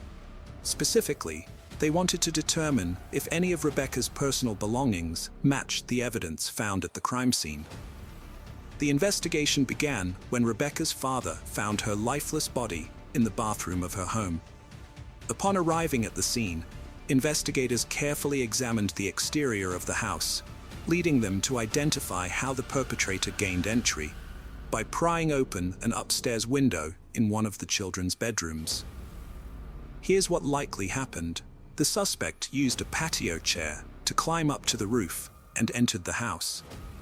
The investigators retraced the suspect's steps and found that the bedroom door had been violently kicked in or broken, suggesting the suspect had forced their way in, probably looking for Rebecca. It seems Rebecca tried to barricade herself in the bathroom, but the suspect caught up with her. Unfortunately, the suspect shot and killed Rebecca in the bathroom. The investigators found Rebecca's phone near her body and examined it. They discovered that she had dialed 911, but mistakenly entered an extra digit, 91126, at 1:11 a.m. This discovery helped the investigators piece together the events. They believe Rebecca was desperately trying to call for help as the suspect chased her through the house, but she accidentally dialed the wrong number. Before she could try calling 911 again, the suspect likely knocked the phone out of her hand. The timing of the misdialed call at 1:11 a.m. led investigators to believe that Rebecca's murder likely occurred around that time. However, when they questioned Rebecca's neighbors, none of them reported hearing any suspicious noises, which was surprising given the fact that she had suffered multiple gunshot wounds. A thorough search of Rebecca's house revealed that her murder was not the result of a burglary gone wrong, as nothing was stolen. Despite this, the perpetrator left behind a significant amount of evidence. One crucial discovery was a partial shoe print near the point of entry, which could help identify the brand and model of the shoe, as well as the size and shape of the suspect's foot. The crime scene also yielded 8 9mm shell casings, and small pieces of shredded plastic were found scattered near Rebecca's body. After gathering all the evidence, the investigators were unsure what to make of their findings, so they decided to send the CED evidence to forensic laboratories for further analysis. The detectives wanted to determine if any of the evidence found at the crime scene matched Rebecca's belongings. A neighbor had installed a security camera on the side of their house after their car was broken into a year earlier. The camera was directed towards the neighbor's driveway, which shared a boundary with Rebecca's home, and was set to turn on and alert the neighbor whenever it detected movement. Although the camera didn't capture anything significant on the night of Rebecca's death, it did record something unusual the previous day at 1:05 a.m. The footage showed a person walking down the driveway towards the back of Rebecca's house, a potentially crucial discovery in the case. About 48 minutes after the initial sighting, the same individual was seen walking in the opposite direction. Interestingly, Rebecca's neighbor had captured a similar incident on their camera about a week prior, on February 14th. After reviewing their security footage, Rebecca's neighbors noticed a suspicious dark-clad figure lurking around her house on Valentine's Day, prompting them to alert her immediately. Upon learning about the mysterious figure, Rebecca became increasingly paranoid. Although she claimed not to have seen anyone on her property, she had heard unsettling voices in her backyard the previous night, which frightened her. Based on the security camera footage, the police expanded their search to neighboring houses to gather more evidence of the dark-clad individual. Their search led them to a house near the Quinny bus barn, where they found footage of a person riding a bike, dressed in dark clothing, heading towards Rebecca's house. These videos confirmed the description of the mysterious person seen in the original driveway footage, providing a clear consistency in the suspect's appearance. After analyzing the recorded times of the videos, detectives suspected that the person on the bike was the same individual seen in Rebecca's driveway footage. Although Rebecca's neighbor's security camera didn't capture footage of the mysterious person on the night of her murder, officers found footage of someone on a bike riding towards Rebecca's house just before and after the incident. This person matched the description of the individual seen lurking in Rebecca's driveway in the days leading up to her murder. While the video evidence was helpful in the investigation, its poor quality limited the information it provided. The detectives couldn't identify the person in the video due to the grainy image, making it difficult to determine their gender. However, they did notice one distinctive feature. The bike had no reflectors on its wheels. When Rebecca's sister heard that she was murdered, only one person came to mind as a suspect: Rebecca's estranged husband, Tim. Rebecca's sister, who had a first-hand account of the contentious divorce between Rebecca and Tim, shared this information with the detectives working on her sister's case. The detectives suspected Tim of murdering Rebecca, especially since her murder happened just a week before their divorce was due to be finalized. During the investigation, they made a crucial discovery: a bike with no reflectors on its wheels, similar to the one seen on security footage, was found just a block from Tim's house. This discovery increased the suspicion surrounding Tim, leading the detectives to obtain a search warrant for his home. When the police executed the warrant, Tim cooperated fully, standing outside his home with the officers as they searched his belongings. On March 13, 2023, 2 weeks after Rebecca's murder, Tim was arrested and charged with her murder. When his mugshot was released, Rebecca's family and friends were shocked by his appearance. which was very different from the clean-cut man they had known. Tim's friends and family were shocked by his disheveled appearance, which they attributed to the emotional toll of his recent divorce. His once neat and tidy hair was now unkempt, and his clothes were messy. They speculated that the divorce had affected not only his physical appearance, but also his mental well-being. However, Tim had a surprising explanation for his changed look. He revealed that he was growing his hair out to support a charity campaign for cancer research. Despite this, a viral video clip showed Tim's appearance on Family Feud, where he made a bizarre statement about regretting his marriage, which took on a disturbing tone after he was arrested for murdering his wife. Many people believed that Tim's comment on Family Feud was a strange and unsettling prediction of what would eventually happen. They thought it showed that he had hidden feelings about his wife and was a sign that something bad was happening in their relationship. When the police looked into Tim's phone, they found that he had made a fake Facebook account under the name John Smith. During their investigation, they discovered that Tim had been searching for a specific type of bicycle on Facebook, a blue Schwinn bike with no reflectors on the wheels. This was an important discovery because it matched the description of a bike that was found abandoned just 1 block away from Tim's house. Despite having strong evidence against Tim, the detectives faced a significant obstacle when they arrested him.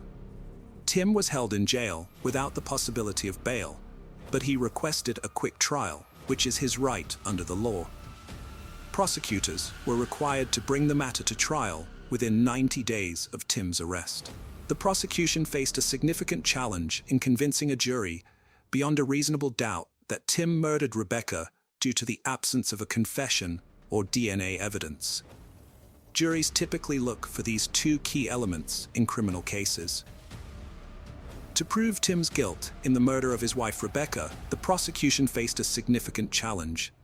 Exactly 3 months after Rebecca's tragic murder in her home, Tim's trial began on May 23, 2023. During the trial, the prosecution presented several key pieces of evidence found at the crime scene.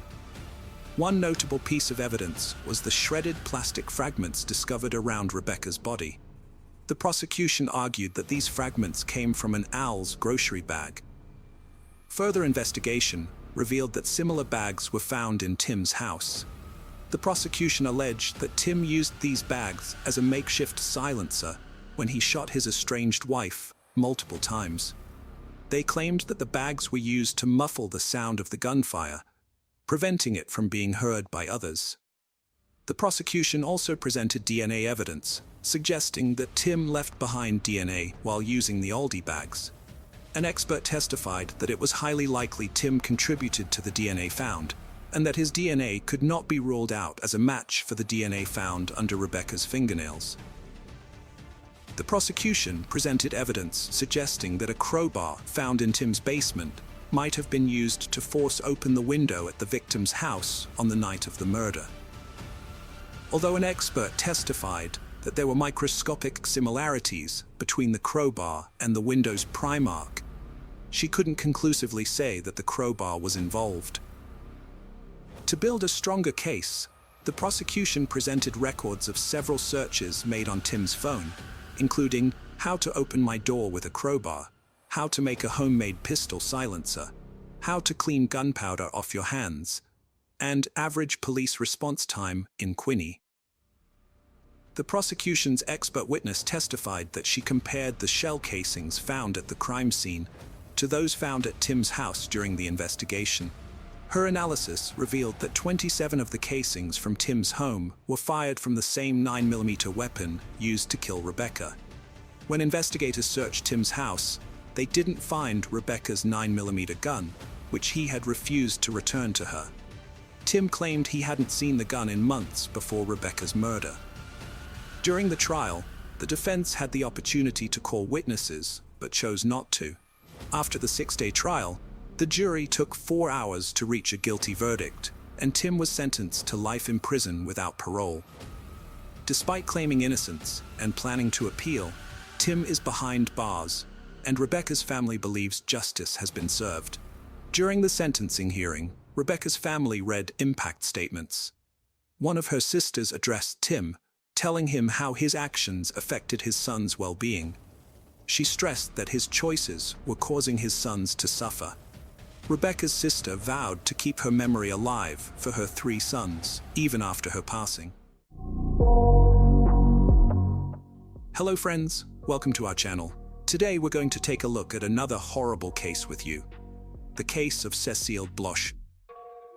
3.5 decades after the chilling and mysterious murder of 11-year-old French girl Cécile Bloch, the veil of secrecy was finally lifted by the revelation of DNA evidence.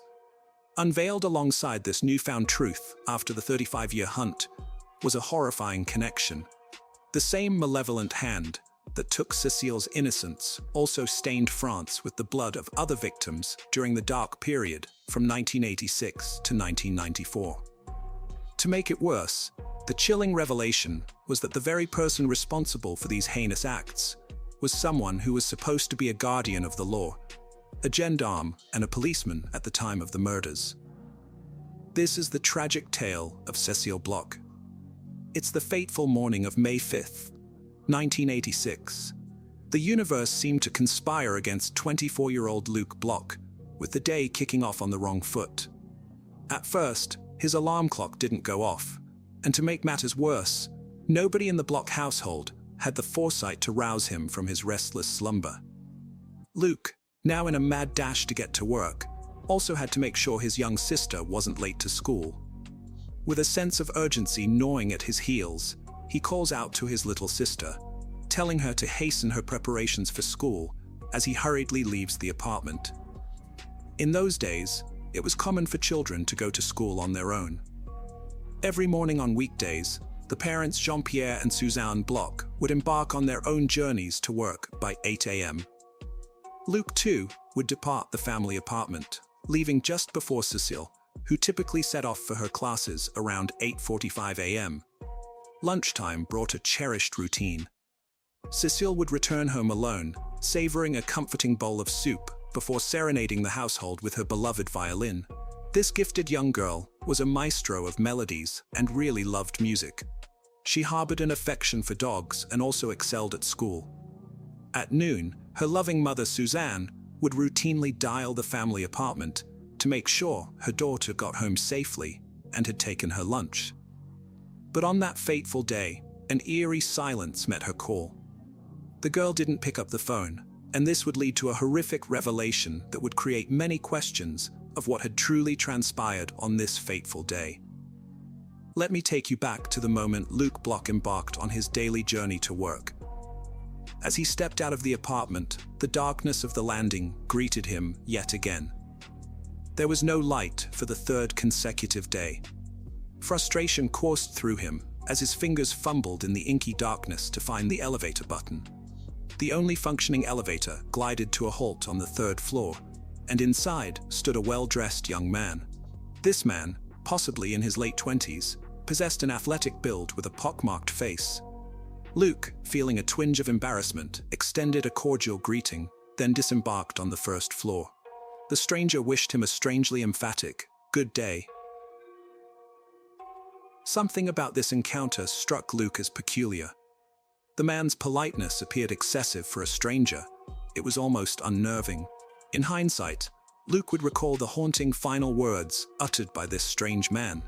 "Have a very, very good day." Little did he realize that in a matter of minutes, this very man would perpetrate the unspeakable to his young sister that would forever leave a scar in his heart. The clock struck 8:20 a.m., and within the building, the concierge perused a fresh newspaper while neighbors bustled about their morning routines. None among the building's residents could fathom that in just half an hour, young Cécile would meet her tragic fate. A fate that awaited her lifeless form in the shadowy depths of the building's basement, a staggering 3 floors beneath the building that was once her peaceful home. Suzanne, her heart sinking with each unanswered call, began to entertain a glimmer of hope that Cécile might be at her friend's house. She dialed the number, praying for a reassuring voice on the other end, but her fear intensified. As her friend confirmed the chilling truth, Cecile hadn't been to school, and she hadn't seen her that day either. By 1 p.m., panic had engulfed the parents, driving them to sprint back into the apartment, their frantic voices echoing as they desperately called out for their beloved daughter. Cecile was nowhere to be found. Suzanne's gaze fell upon her daughter's absent school bag, a sign that she had indeed departed. But to where? Meanwhile, Jean-Pierre initiated a series of agonizing calls to local hospitals, their anxious pleas met with the same heartbreaking reply. No girl matching Cecile's description had been admitted. In the building's lobby, the parents beseeched the concierge to aid in the search for their missing child. With urgency fueling their every step, they raced to the police station, scouring the nearby streets and playgrounds as they went. Cecile was known for her unwavering attendance at school, and there were no significant issues at home to explain her absence. The question loomed large. Why had she left, and where had she gone? The concierge, now joined by two concerned neighbors, embarked on a painstaking search of the building floor by floor, inching their way downwards, but the haunting truth remained. Cecile had vanished without a trace. All that remained was to descend into the foreboding cellar. The first room they entered was empty and devoid of any answers, while the second room stood locked. They then entered the third room, a chamber of forgotten clutter that obscured any immediate revelation.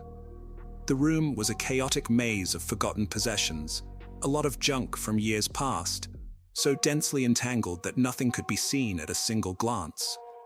In a breathless moment, a flashlight pierced the darkness, casting a feeble glow upon the basement's desolation. At first glance, it appeared vacant, but just as they were about to retreat, at the corner of his eye, one man caught a glimpse of something amiss in the periphery. A grimy, time-worn carpet that seemed to conceal something beneath it. He summoned the others, a glimmer of dread tugging at their hearts. Unfortunately, they found who they were looking for, but not the way they hoped they would find her.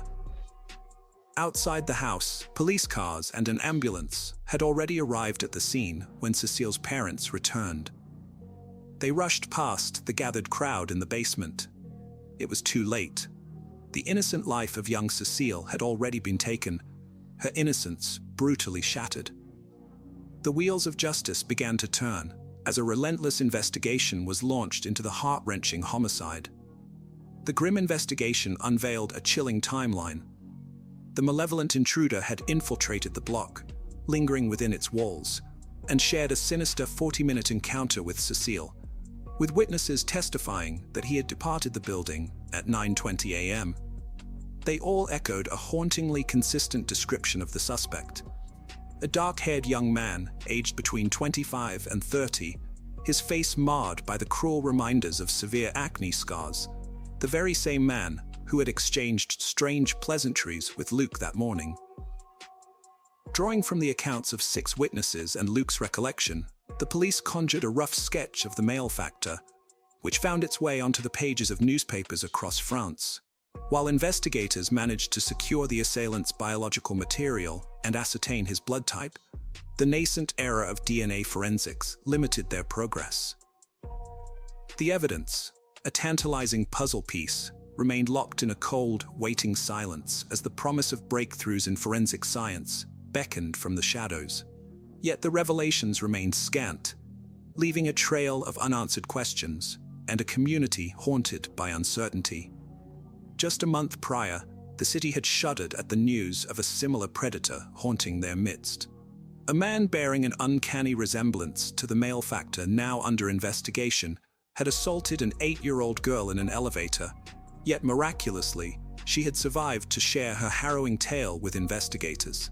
This brave child, known only as Sarah, recounted how the man had cunningly posed as a police officer during the ordeal.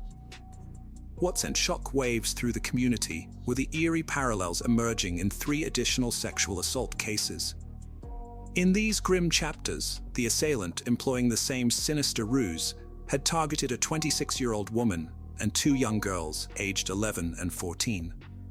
Each victim had fallen prey to his apparent police identification card and the menacing glint of handcuffs, tools of restraint that he employed with chilling precision. The authorities were gripped by a sense of urgency as they grappled with the unsettling question: was this a deceitful ploy to gain the trust of unsuspecting victims, or was he actually a police officer? Their suspicions were stoked not only by the violence inflicted upon his victims, but also by the chillingly calculated tactics he employed. A nagging intuition lingered among investigators, a conviction that this malefactor was no ordinary criminal. Their gut told them he was either a sworn officer or a gendarme, a belief that would later be chillingly confirmed. However, capturing this predator was far from straightforward, as he continued to elude the clutches of justice with diabolical cunning. Despite widespread distribution of the sketch to the local population, it proved futile in unmasking the perpetrator. By the close of 1987, a sinister shadow had been cast over a number of crimes, all attributed to this man, based on his distinctive appearance and chilling demeanor. The investigation remained in an agonizing deadlock for years, swinging back and forth between closed and reopened status. In a cruel twist of fate, the latest DNA tests conducted in a bid for justice yielded inconclusive results, shrouding the identity of the perpetrator in a veil of impenetrable darkness. Tragically, the parents of the young victim never lived to witness the moment of reckoning. Suzanne met her untimely end in a devastating traffic accident in 1989, while Jean-Pierre departed the world in 2011. Their hearts bore the heavy burden of never knowing the face of the monster who had stolen their beloved Cécile away forever, leaving a haunting legacy of unresolved pain and injustice. The embers of the unresolved mystery began to rekindle, lighting the way for the determined cold case detectives. They uncovered a piece of evidence that sparked a glimmer of hope. The killer, known to drive a white car, had once been a member of the prestigious gendarmerie. His chilling history culminated in a final crime committed near a gendarmerie training center. The techniques he used displayed the unmistakable signs of police and military training. In 2021, the police made a bold move. They called in around 750 former police officers who had worked in the Paris area during the time of the crimes. Among them was the very man who had evaded justice for so long, who was called in for questioning on September 29, 2021. The investigators' goal was clear: to collect the DNA of these suspects, hoping fervently that the murderer might finally be identified among them.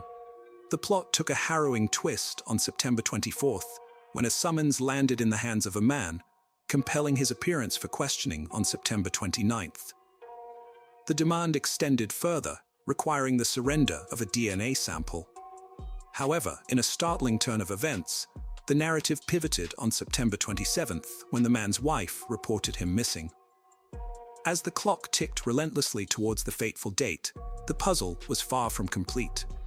2 days later, on September 29, 2021, in a quiet town in the south of France, tragedy struck in the form of a suicide. François Verove, a 59-year-old man, chose to end his own life, leaving behind a farewell note that laid bare a haunting confession. Among its chilling lines, it read, "I admit being a great criminal who committed unforgivable acts until the end of the 1990s."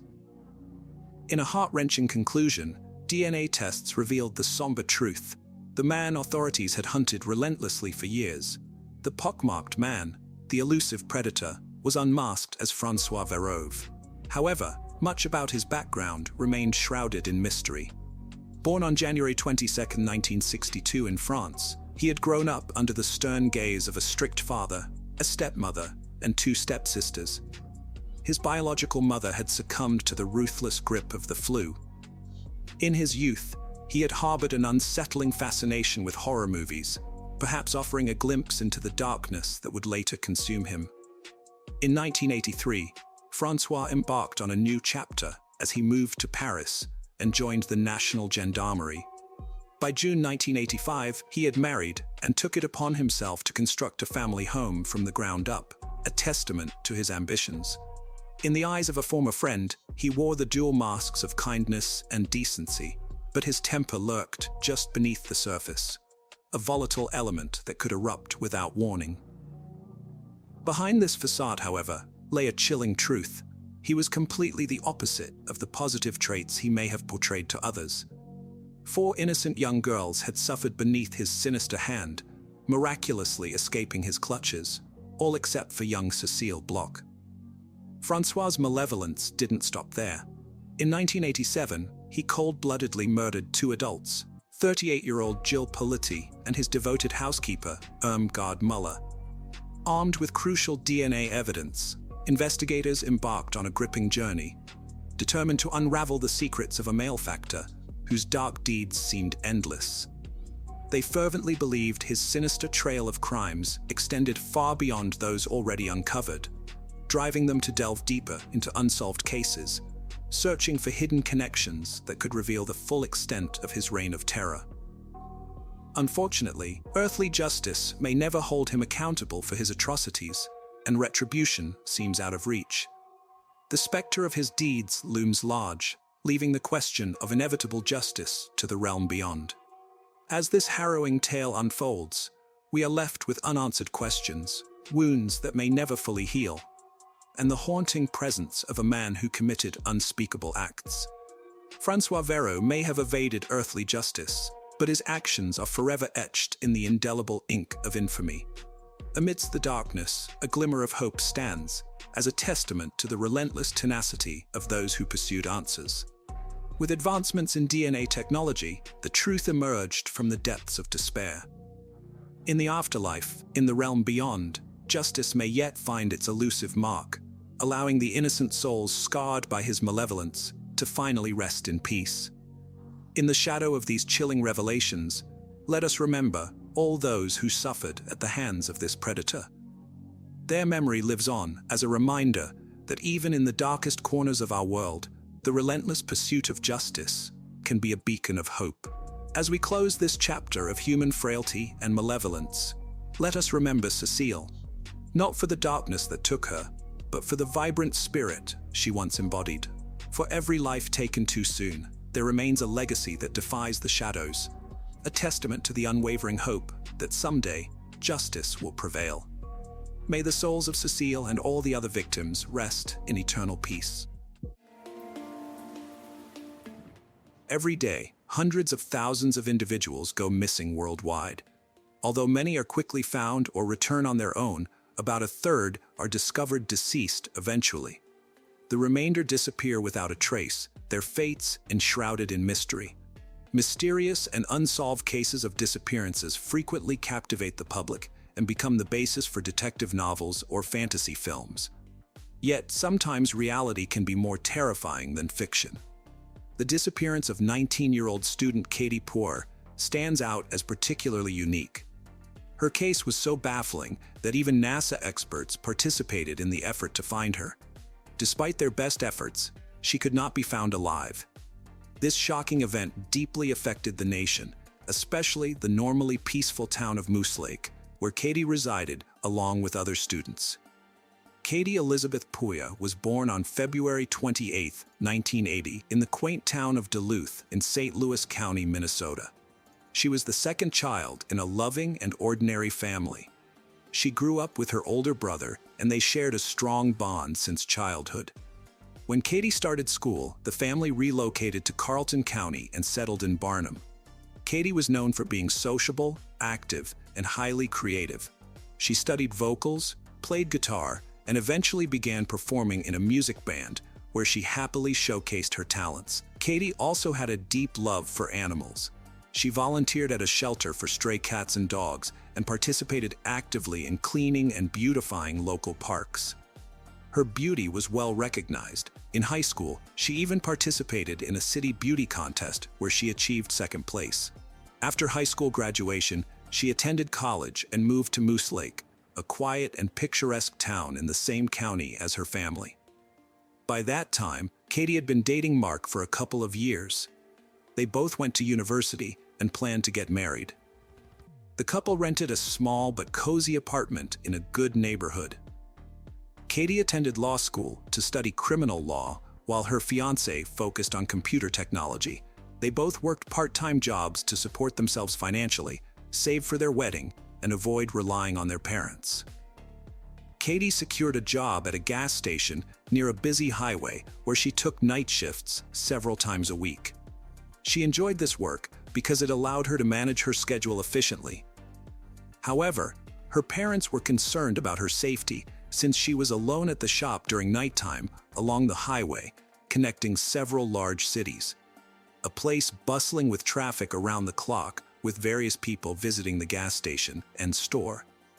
Despite their concerns, Katie reassured them that there was no need for worry due to surveillance cameras everywhere and the presence of a nearby popular diner that remained crowded most of the time.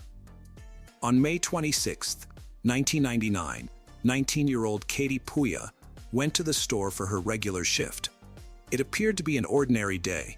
She switched with her colleague who had worked during the day and took up her position behind the cash register. Around midnight, a woman came by the gas station, filled her tank with gasoline, and walked into the store to pay and buy some snacks. After gathering her items, she approached the cash register but found it unattended. Confused, she waited for a while, then went to the utility room and called out. There was no answer. This felt strange, since the store was fully operational, lights on, doors unlocked. When no clerk appeared after 10 minutes, she decided to contact the police. Police arrived promptly, examined the store and its surroundings, but found nothing unusual or alarming. There were no signs of a struggle, no blood traces. Everything was in place, including a good amount of money in the cash register. Robbery was ruled out immediately. Initially, it was assumed that Katie might have left voluntarily due to an urgent matter. However, all her personal belongings were still in the store. Keys to her house and car included. Her vehicle was parked outside. This posed a question. How did Katie leave? On foot. Abandoning her car and purse seemed unlikely, pointing towards a more troubling scenario. The police reached out to Katie's parents to report her disappearance and inquire if they had any clues about her whereabouts or any reasons she might have abruptly left. Mr. and Mrs. Puya assured them that Katie was always responsible and would not abandon her duties as she highly valued her job. Katie's fiancé corroborated their statements, expressing his utter confusion regarding her sudden disappearance. At this point, Katie Puya was officially reported missing and the store treated as a potential crime scene. The investigation kicked off with a review of footage from 4 surveillance cameras installed in the store, each one positioned strategically to cover every angle inside. The initial hours of Katie's shift revealed nothing out of the ordinary. Nothing suspicious occurred during those early hours. Around 11 p.m., a girl walked into the store. She chatted with Katie for about 10 minutes but didn't purchase anything. From their conversation, it was clear that she was either an acquaintance or friend of the missing student. Approximately half an hour later, A entered the store. He looked around but quickly left. Shortly after, he came back in. At the moment, Katie had gone to the back room, and it seemed he might have been observing her from outside through the glass door. He re-entered the store and headed directly towards the back room. Unfortunately, there were no cameras in that section of the store, so what happened next is unclear. A few minutes later, Katie and this unknown man emerged from the back room together and moved toward the exit. The man was walking behind Katie, holding her by the hair with one hand and pressing his other hand against her back. It was evident that he was threatening her with a weapon, likely a knife or gun, and forcing her to leave with him. Essentially, this constituted an abduction from her workplace. This information was crucial. However, further investigation faced challenges because there were no cameras at the gas station adjacent to the store or in its parking lot. Consequently, determining where the suspect took Katie, his vehicle details, and his direction of travel was impossible. Given that the gas station and store were situated on an isolated stretch near a busy highway, with no places to hide or go except along the road, it's likely someone would have seen if he had forcefully led her away on foot and contacted law enforcement. Therefore, it's presumed that he took her to the parking lot and placed her in his car. Another problem arose from the poor quality of the video footage from existing cameras. It was 1999 after all, and having any cameras at all back then was quite fortunate. The videos were grainy, black and white images that rendered identifying features unclear, making it difficult to create a facial composite swiftly. Law enforcement and volunteers who joined the search scoured several miles around the gas station and store looking for possible clues, but found nothing conclusive. Investigators also interviewed Melinda, the sole witness who spoke with Katie shortly before she vanished. Melinda confirmed she was a close friend and fellow student working part-time at a nearby diner. She mentioned seeing a suspicious man harassing both a customer inside the diner and another woman in the parking lot earlier on, suggesting to each woman that they should get better acquainted. Both declined his suggestions and walked away separately. Melinda's work shift ended at 11 p.m. As she locked the door and prepared to go home, a man showed up again. He approached, asking if the restaurant was closing and what time it would open in the morning. Melinda found his question odd and hurried to inform Katie about the visitor, suggesting they call the police. Katie, however, reassured her that everything was fine since the store had plenty of cameras. Melinda then remembered the man drove a black Ford F-150 pickup truck. They left the parking lot around the same time, but he overtook her quickly. She recalled part of his license plate, 557, and the letter Y. This was an important clue, but in the late 90s, without a national electronic database, locating the vehicle took time. Both Melinda and another witness at a gas station provided only rough descriptions of the suspect. Given it was dark outside, they couldn't get a clear look at him. They described him as a white male with long blonde hair, aged between 35 and 40. He spoke without an accent and wore a baseball cap that partially hid his face. The surveillance videos were not much help either due to low resolution. For the first time, police sought help from NASA specialists to enhance image quality and reveal more details of the suspect's face. Using advanced technology meant for astronomical purposes, they reconstructed a clearer image of him. The task was complicated, strange angles, as he never looked directly at any camera in the footage. Still, authorities were satisfied with the final composite portrait. This portrait was distributed to police stations statewide and frequently shown on news channels. Citizens were urged to stay vigilant and report any sightings of individuals matching this description or driving a similar vehicle. Soon after, police began receiving dozens of calls daily, though most turned out to be false leads. About a couple of days later, authorities detained a 25-year-old man who bore a strong resemblance to the individual the composite portrait. Additionally, he had a prior criminal record for robbery and harassment. However, he was soon released due to a notable distinguishing feature, a large tattoo covering his entire arm, which the suspect in the video did not have.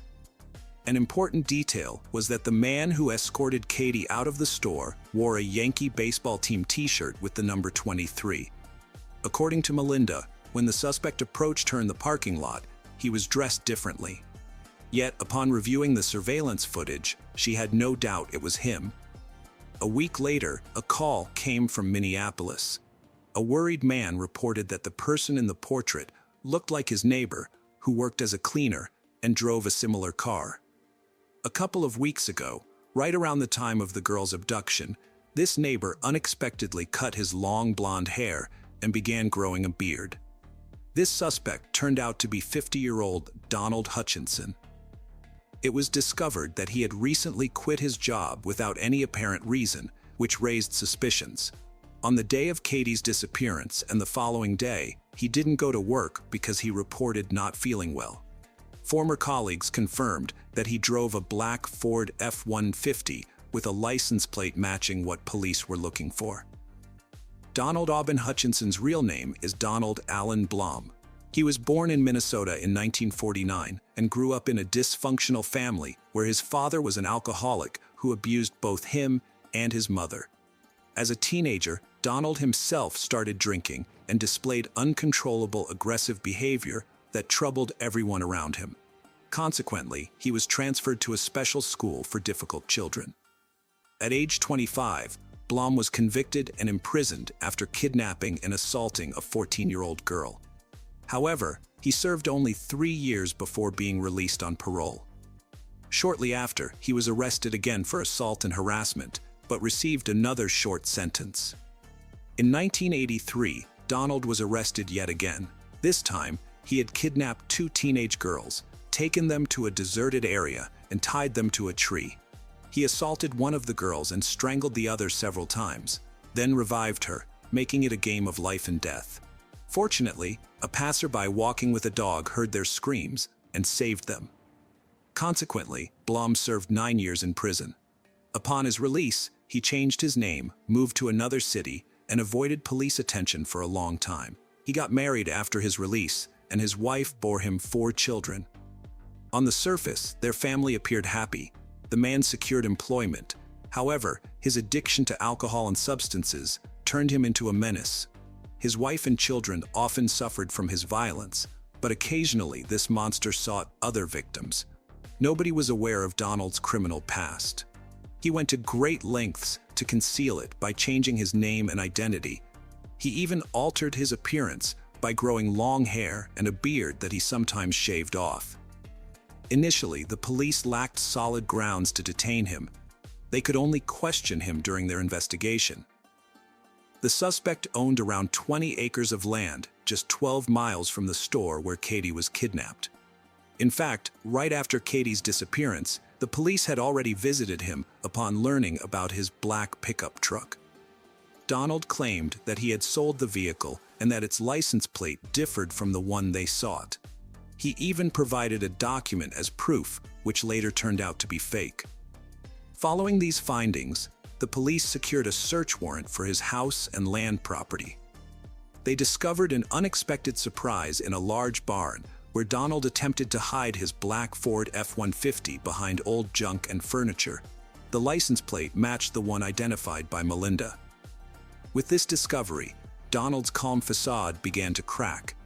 Nonetheless, he continued denying any involvement in Katie's disappearance. Yet even with this significant lead, the pickup truck, there wasn't enough evidence to arrest him at that point. The suspect's license plate was only a partial match, and there were neither witnesses nor video evidence confirming that Katie had been taken in that specific car.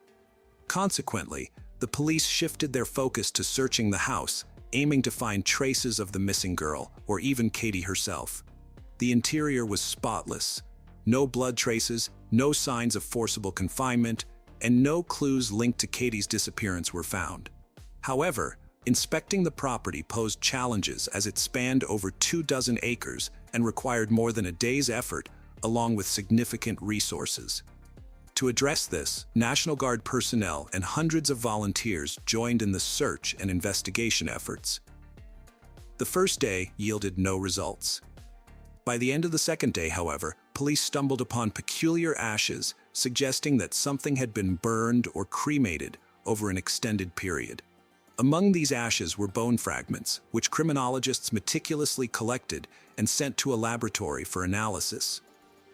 While most bones were animal remains, parts of a human skeleton were also discovered, including a tooth that warranted closer examination. Experts identified that the bones belonged to a young woman aged between 18 and 23 years old. However, DNA testing faced complications because prolonged exposure to high temperatures had destroyed much of the material. When criminologists from other states joined the investigation, they managed to extract a DNA fragment matching the DNA of the missing girl. Unfortunately, this crucial evidence was deemed only indirect and could not conclusively establish the suspect's guilt. Hence, it became imperative to analyze the tooth found among the ashes to determine if it belonged to Katie. It was revealed that this tooth contained a rare filling made of silicone and zirconium, an innovative dental material. Conversations with Katie's dentist confirmed this unusual filling. He immediately recognized his work since he had used materials obtained from an international dental conference on her just a week before she vanished. Though all collected evidence remained circumstantial collectively, a combination strong enough, It sufficed for law enforcement officials to arrest Donald and detain him until trial proceedings concluded. Thus unfolded developments leading up to his incarceration, pending further proceedings. On June 22, 1999, the man immediately pleaded not guilty, sought legal counsel, and expressed his willingness to cooperate with the investigation, prove his innocence. During a more thorough examination of his belongings, law enforcement discovered multiple firearms for which he lacked permits.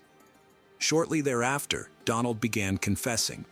He admitted to kidnapping Katie from the store, bringing her to his property where he strangled her and subsequently burning her body. However, he denied any coercion related to intimacy with the victim, attributing his inability to do so to the significant amount of alcohol and illegal substances he had consumed. Donald further claimed that he used only firewood and paper to incinerate the remains, but experts asserted that this method alone wouldn't suffice without additional fuel. That evening was marked by aimless driving around the neighborhood.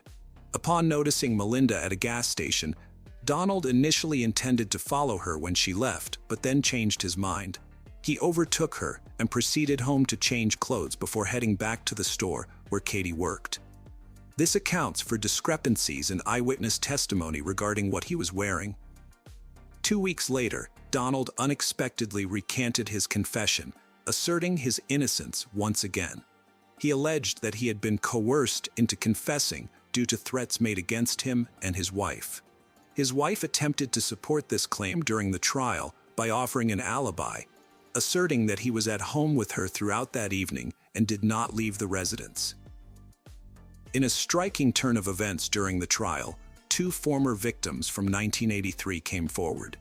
They testified about their experiences with Donald, depicting him as a ruthless sadist who had subjected them to torture and exploitation. The evidence presented along with the witness statements led the jury to unanimously declare the defendant guilty, sentencing him to life in prison without the possibility of. Subsequently, Donald's wife admitted she lived in fear of her husband, habitually beat her and their children. She expressed that she felt compelled to provide him with an alibi out of fear for her own safety. After disclosing, she changed her last name, took their children, and moved to another state where they wouldn't be known. On a related note, detectives working on this high-profile case suspected that Blom could be a serial rapist and murderer. They linked him to several unsolved crimes involving the disappearance of young girls under similar circumstances. Specifically, he was suspected in the strangling of Wilma Johnson, found in 1983, as well as the 1993 abduction and murder of student Holly Spangler.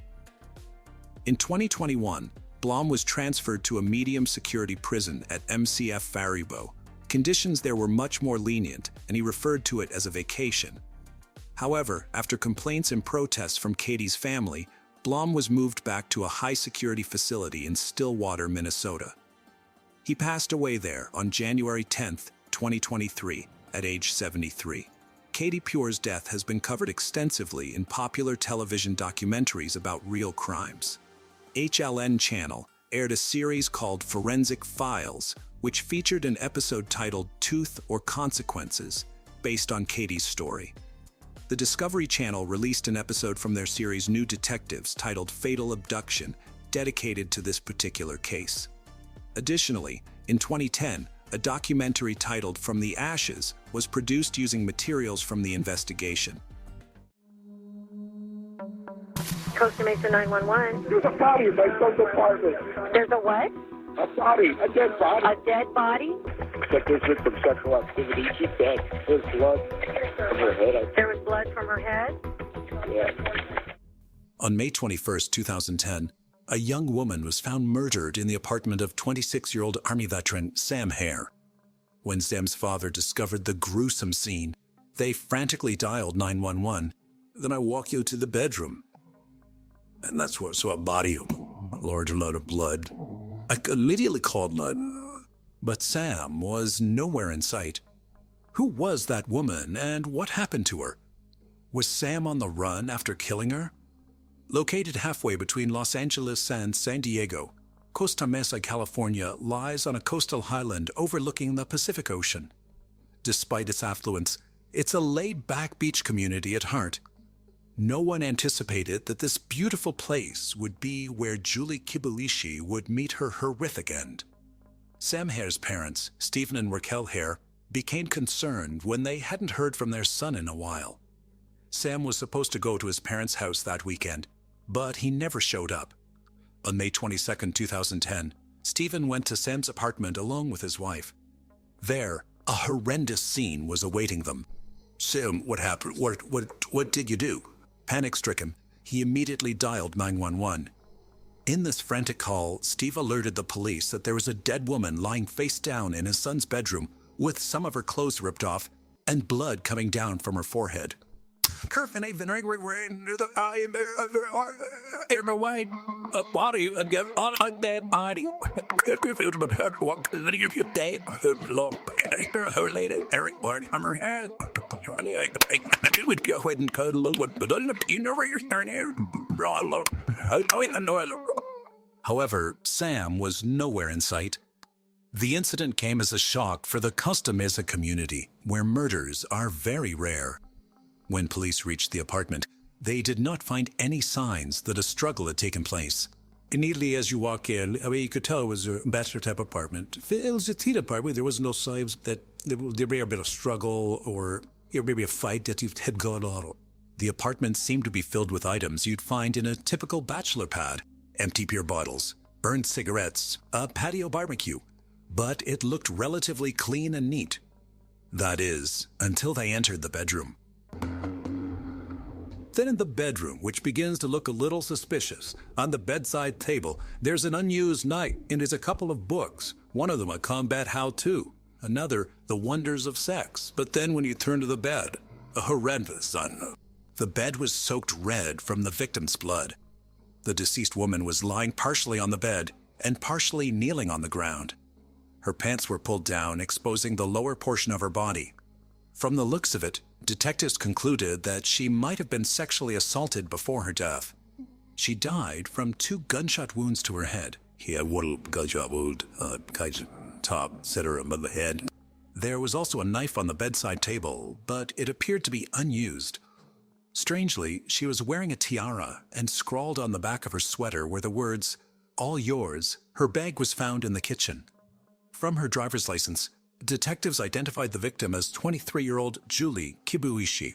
Julie Kibuishi was born on Valentine's Day, 1987, to Japanese-American parents, Jun and Masa Kibuishi. She was the third of 4 children and their first daughter. She'd always been referred to as "my Valentine girl" by her parents. From a very young age, Julie took a keen interest in dance and music. Her mother said Julie started tap dancing when she was just 5. And that passion only grew over the years. According to her friends and family, she was a pleasure to be around. Her goofy and bubbly personality made everyone laugh. Not only did she exude positivity, but she often bent over backwards to help a friend in need. On one hand, she respected her Japanese culture, but on the other, she was a free-spirited, all-American girl. After graduating high school from the Orange County School of the Arts, Julie went on to study fashion design at Orange Coast Community College. Here, she met 26-year-old Sam Hare, and the two became close. She also tutored him in anthropology. She did not know that her kindness would cost her life. After scouring through the crime scene, detectives tried to piece together what had happened to this bright and beautiful young woman. All signs pointed to Sam being her killer. It was, after all, his apartment that she was found in, and now he was nowhere to be found. It was time for investigators to take a closer look at Sam Hare.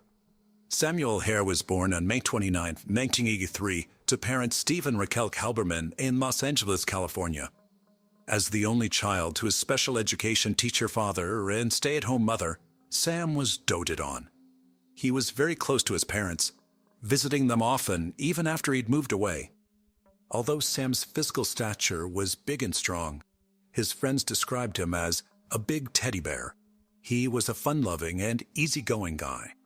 At a very young age, Sam had enlisted in the United States Army and served a tour of duty in Afghanistan and in Germany with 173rd Airborne. After 3 years, he was discharged and returned to Southern California, where he was born and raised, to attend college on the GI Bill.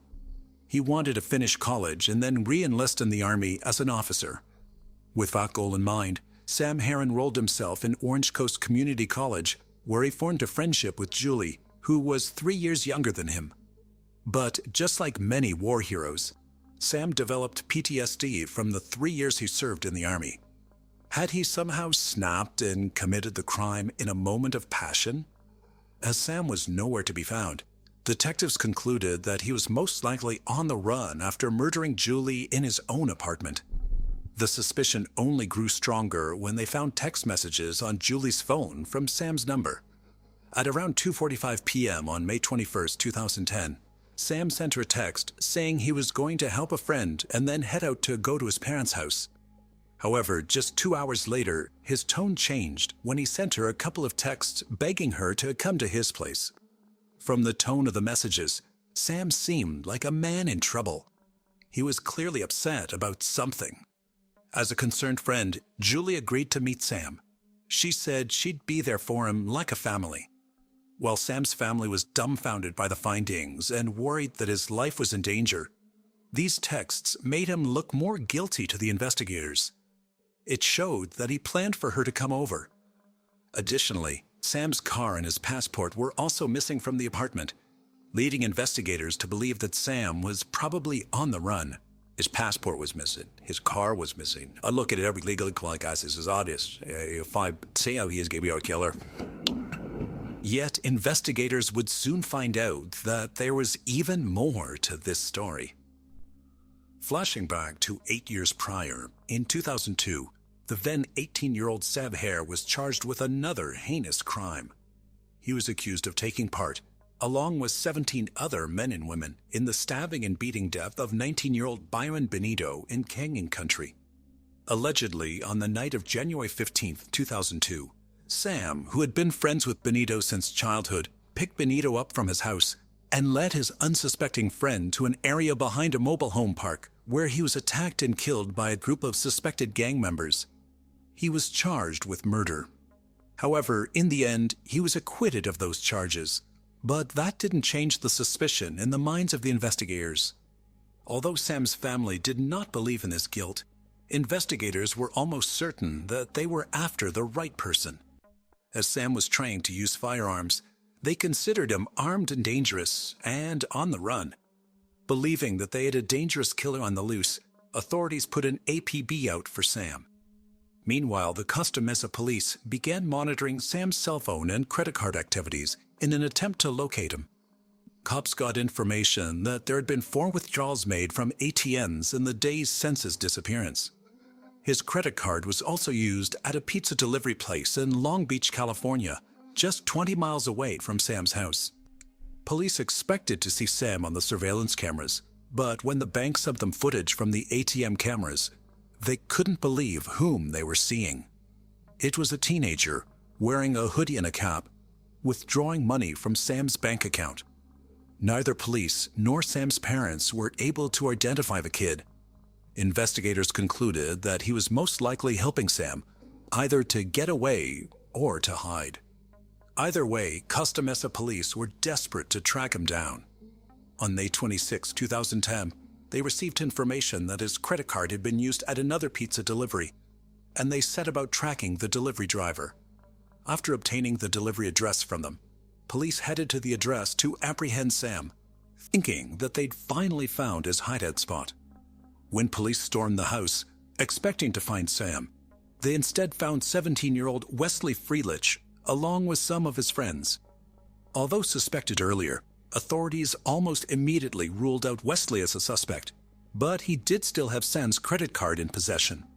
The teenager depicted a shocking story that investigators were not anticipating hearing. He was, in fact, given the credit card with full instructions to withdraw cash. However, it was not by Sam. He didn't even know Sam.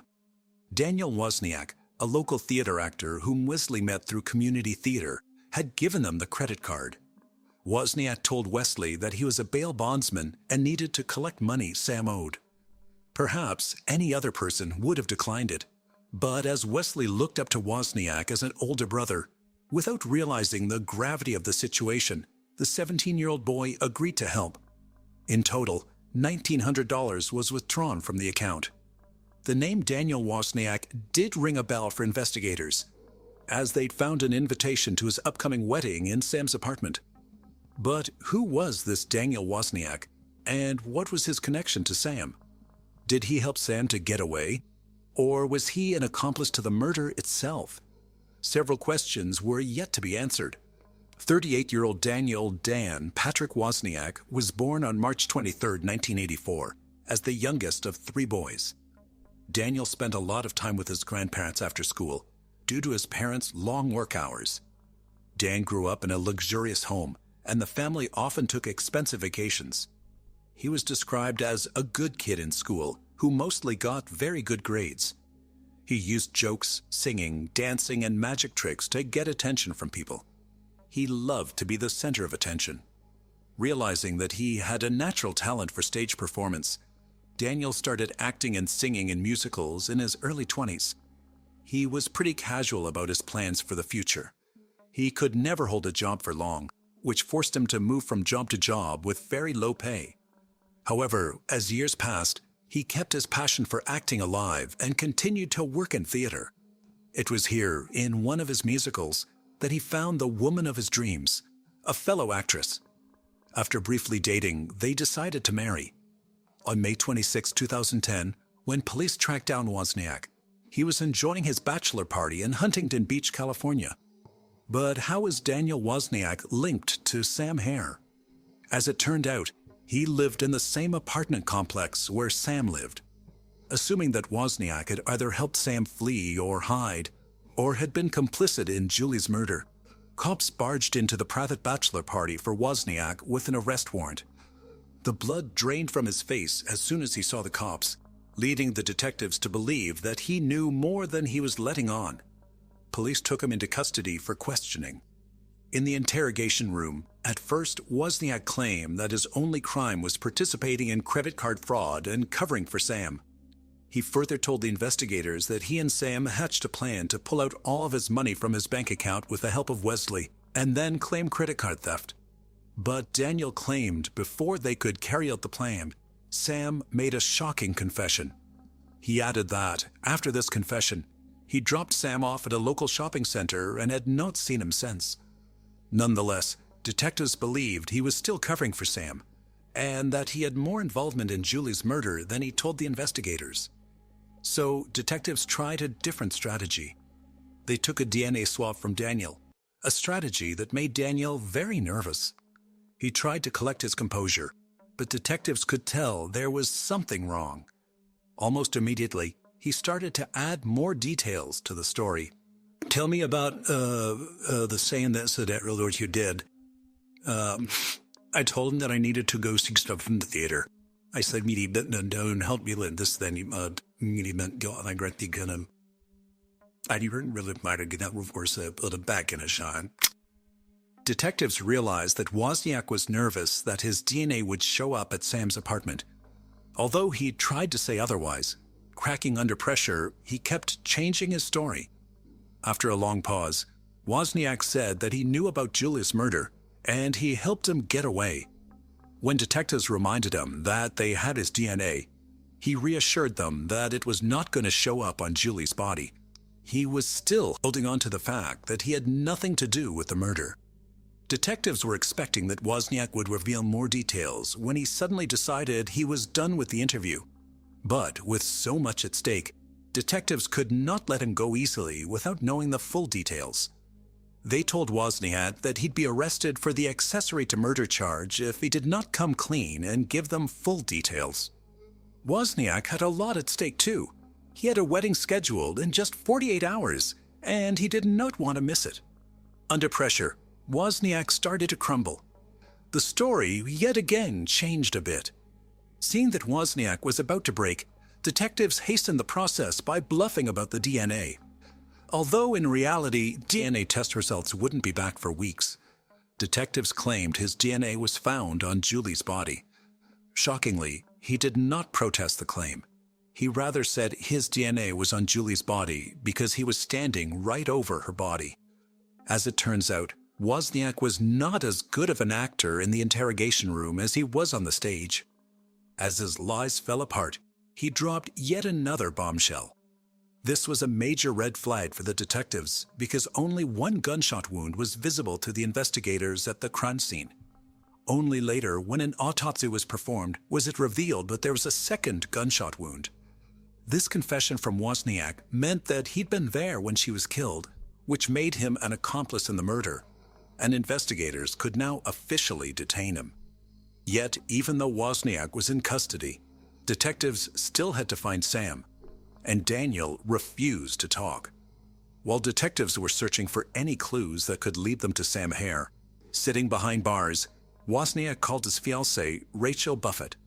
Whether Wozniak knew those conversations were being recorded or not, he was about to get caught in his own web of lies. As Rachel chose freedom over love, she told him that she was going to call detectives with more information. Wozniak knew he had to talk to the detectives before Rachel could. Suddenly, he was in a panic, desperate to strike the deal with the detectives that he refused only hours before. But what he told the detectives this time was beyond their imagination. For the first time, Wozniak was ready to break down the timeline of his diabolical murder plan, which started with a simple favor from a friend. On the fateful day of May 21, 2010, Wozniak asked Sam, who considered him a good friend, to help move some boxes at the Los Alamitos Theater attic in a local military base. While Sam was busy moving the boxes in the attic in a knelt-down position with his back turned to Wozniak, the cold-blooded monster pulled out a gun and shot him in the head once. Initially, Sam never knew what hit him. After realizing he'd been shot, he begged Wozniak to help him. Without a shred of hesitation, this merciless killer reloaded his gun and shot him a second time, killing him instantly. After killing Sam, he was still not finished. In a cold and composed manner, he did the unthinkable by texting Julie from Sam's phone and luring her to Sam's apartment. In the utmost callousness, he left Sam's body in the attic and went to perform his play, laughing, singing, dancing, as if he did not just murder an innocent man and lure another to the same fate. Later in the night, Wozniak snuck into Sam's apartment, and once Julie was inside the apartment, he shot her 2 times in the head. He then staged the crime scene to make it look like Sam fled after assaulting and killing Julie in his apartment. However, he still needed to make sure that no one found Sam. In desperation, he proceeded to commit one of the most depraved acts possible. He returned to the attic and dismembered Sam's hands and head in an attempt to conceal the deceased's identity. He disposed of them at a nearby park. But even after these heinous acts, seemingly without a care in the world, Wozniak once again returned to the theater. In several cast party photos detectives collected later, he can be seen laughing and joking with other members. But perhaps the motive remains even more twisted than the murders themselves. It all boiled down to money. Loaded behind killing Sam was money and Sam. Wozniak always struggled with money and maintaining employment. At the time of the murders, he was behind 2 months in rent on the verge of getting evicted. Additionally, he had no way of paying for the grand wedding or honeymoon he planned. And that's when he learned of the $62,000 Sam had in his savings for his time served in the military. He killed 2 innocent people in cold blood so that he could have a grand wedding and enjoy an expensive vacation. If the confession was not enough, police found the evidence bag that Rachel talked about on the phone with Wozniak, thanks to Wozniak's brother Tim.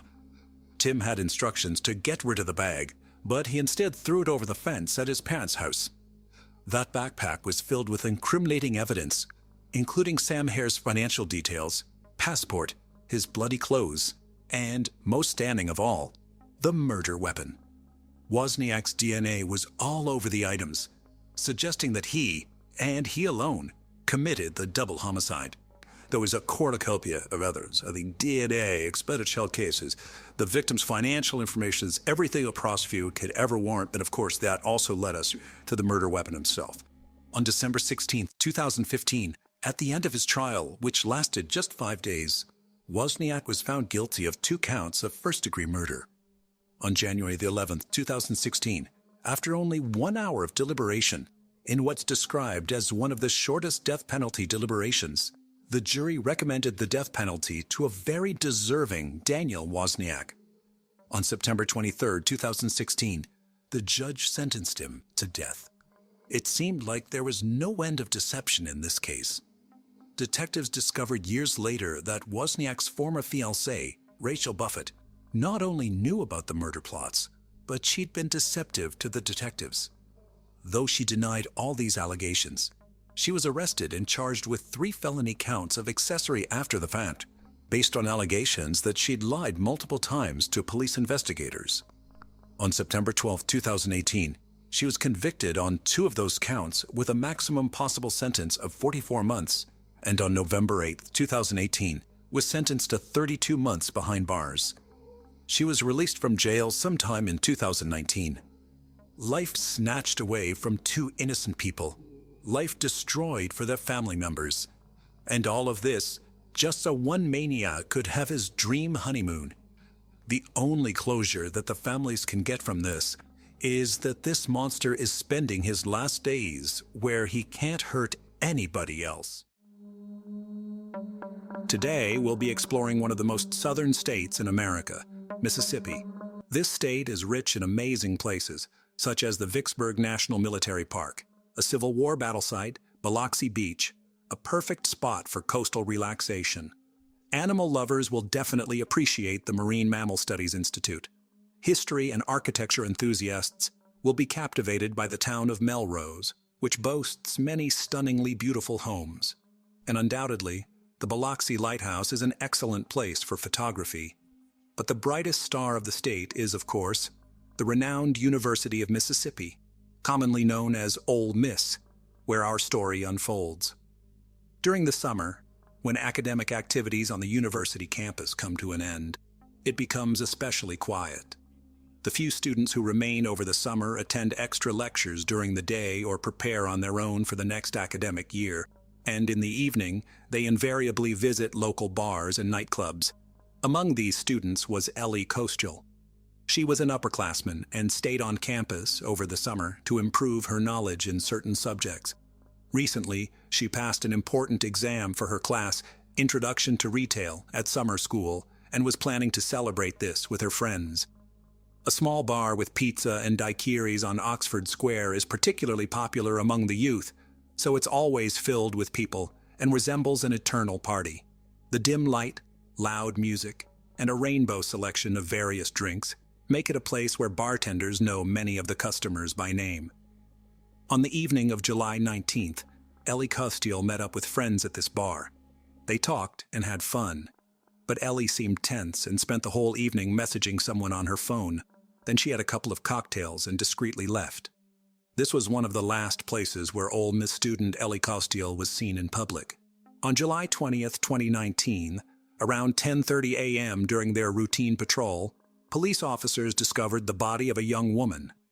It was found near an abandoned fishing camp by Sardis Lake, approximately 30 miles from the university.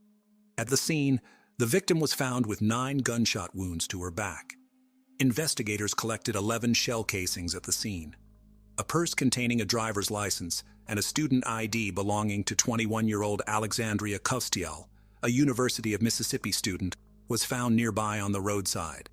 Alexandria Kostiel, affectionately known by friends and family as Ellie, was born on September 11, 1997, in St. Louis, Missouri. A blonde-haired little girl, she grew up surrounded by the care and love of her mother, Cindy, and father, Keith.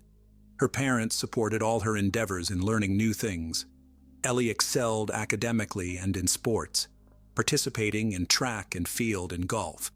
She loved adventures and traveling, but her dream was to attend the University of Mississippi. This special place, with its traditions and new student life, was her dream destination. Her dream came true, and she became a student at the legendary Ole Miss. Ellie lived in a dormitory in Oxford, Mississippi, and was popular among her peers. Friends and relatives praised Ellie, describing her as a lively and energetic person who greeted everyone with a smile. The tragic loss was a shock to the close-knit community of the lovely girl and her fellow students at the University of Mississippi, as investigators worked tirelessly to uncover the facts. Ellie's father confirmed the tragic news of her death in a Facebook post on Sunday. Yesterday, on Saturday afternoon, the Sunset Hills, Missouri, police visited us and informed us that our beautiful dear Alexandria, our sweet Ellie, was the victim of a crime, wrote Keith Kostiel. She was attending summer school and taught fitness at the University of Mississippi in Oxford, Mississippi. She graduated from Lindbergh High School in 2016. She was just 21 years old. "We are deeply saddened," said Interim Chancellor of the University of Mississippi Larry Sparks in a statement to Today. Ellie was a valued member of our student community. Lafayette County investigator Jarrett Bundren told CBS on Saturday morning, "A white female was found on the ground with multiple gunshot wounds to her back. I'm working on this case and it's heartbreaking, the girl who was shot so many times." According to sources, a local resident walking their dog reported hearing gunshots early in the morning between approximately 2:15 and 2:30 a.m. Initiating an investigation, police immediately gained access to the rented apartment where Ellie Kostiel lived. Although the victim's phone was missing, her Apple Watch was discovered in the room. Witness interviews revealed that a few days before the incident, Ellie's parents had visited her from St. Louis, and she had shared with them how eagerly she was looking forward to the start of the new academic year at the university and had no regrets about staying on campus for the summer. Data from the Apple Watch also showed that after a phone conversation with her mother, the young woman sent several messages to someone named Brandon Theisfeld. Upon examining the messages, detectives learned that 3 months prior to the incident, Ellie had shared shocking news with Brandon. Since Brandon was the last person known to have communicated with the victim, he became a subject of interest to the police. Further examination of their messages revealed that Ellie and Brandon had been in an on-and-off romantic relationship. Brandon Theisfeld, a tall, dark-haired young man with an athletic build, was also a student at the University of Mississippi. He hailed from Fort Worth, Texas, and was raised in a well-mannered family. In 2016, as a freshman, Ellie met Brandon and immediately fell for him. The young people started dating, but they never officially declared themselves as a couple. While Ellie's feelings for Brandon were sincere, he never demonstrated the seriousness of his intentions towards her. Ellie's friends reported that their relationship was not always smooth. They often argued, including in public. Ellie and Brandon would periodically break up, but then they would be seen together again after some time. On April 12, 2019, Ellie wrote to Brandon that she had taken a pregnancy test and the result was positive, but she received no reply from him. She bombarded him with text and voice messages, but her boyfriend ignored her. Exactly 3 months later, he finally responded, "I don't want a child at all. Seriously, it will ruin my life. I can't help you with this and I don't plan to. It's still very early. Just take a pill or make a doctor's appointment and deal with the issue." Ellie, deeply in love, desperately wanted to meet in person to discuss the situation, but Brandon continually refused. On the fateful Friday of July 19th, Ellie went to a local bar with her friends. At 11:52 p.m., surveillance cameras captured her leaving the bar. She got into a taxi and went home. About 30 minutes later, she received a call. It was Brandon. At 1:58 a.m. on July 20th, Ellie got into Theisfeld's car for her last ride. They headed to an abandoned fishing camp by Sardis Lake. According to police reports, the drive down the dark road to the location was supposed to take about 45 minutes. Witnesses reported clearly hearing gunshots in that area between 2:15 and 2:30 a.m. Investigators contacted Brandon Theisfeld on Sunday afternoon and asked him to come to the station to talk about Ellie Kostiel.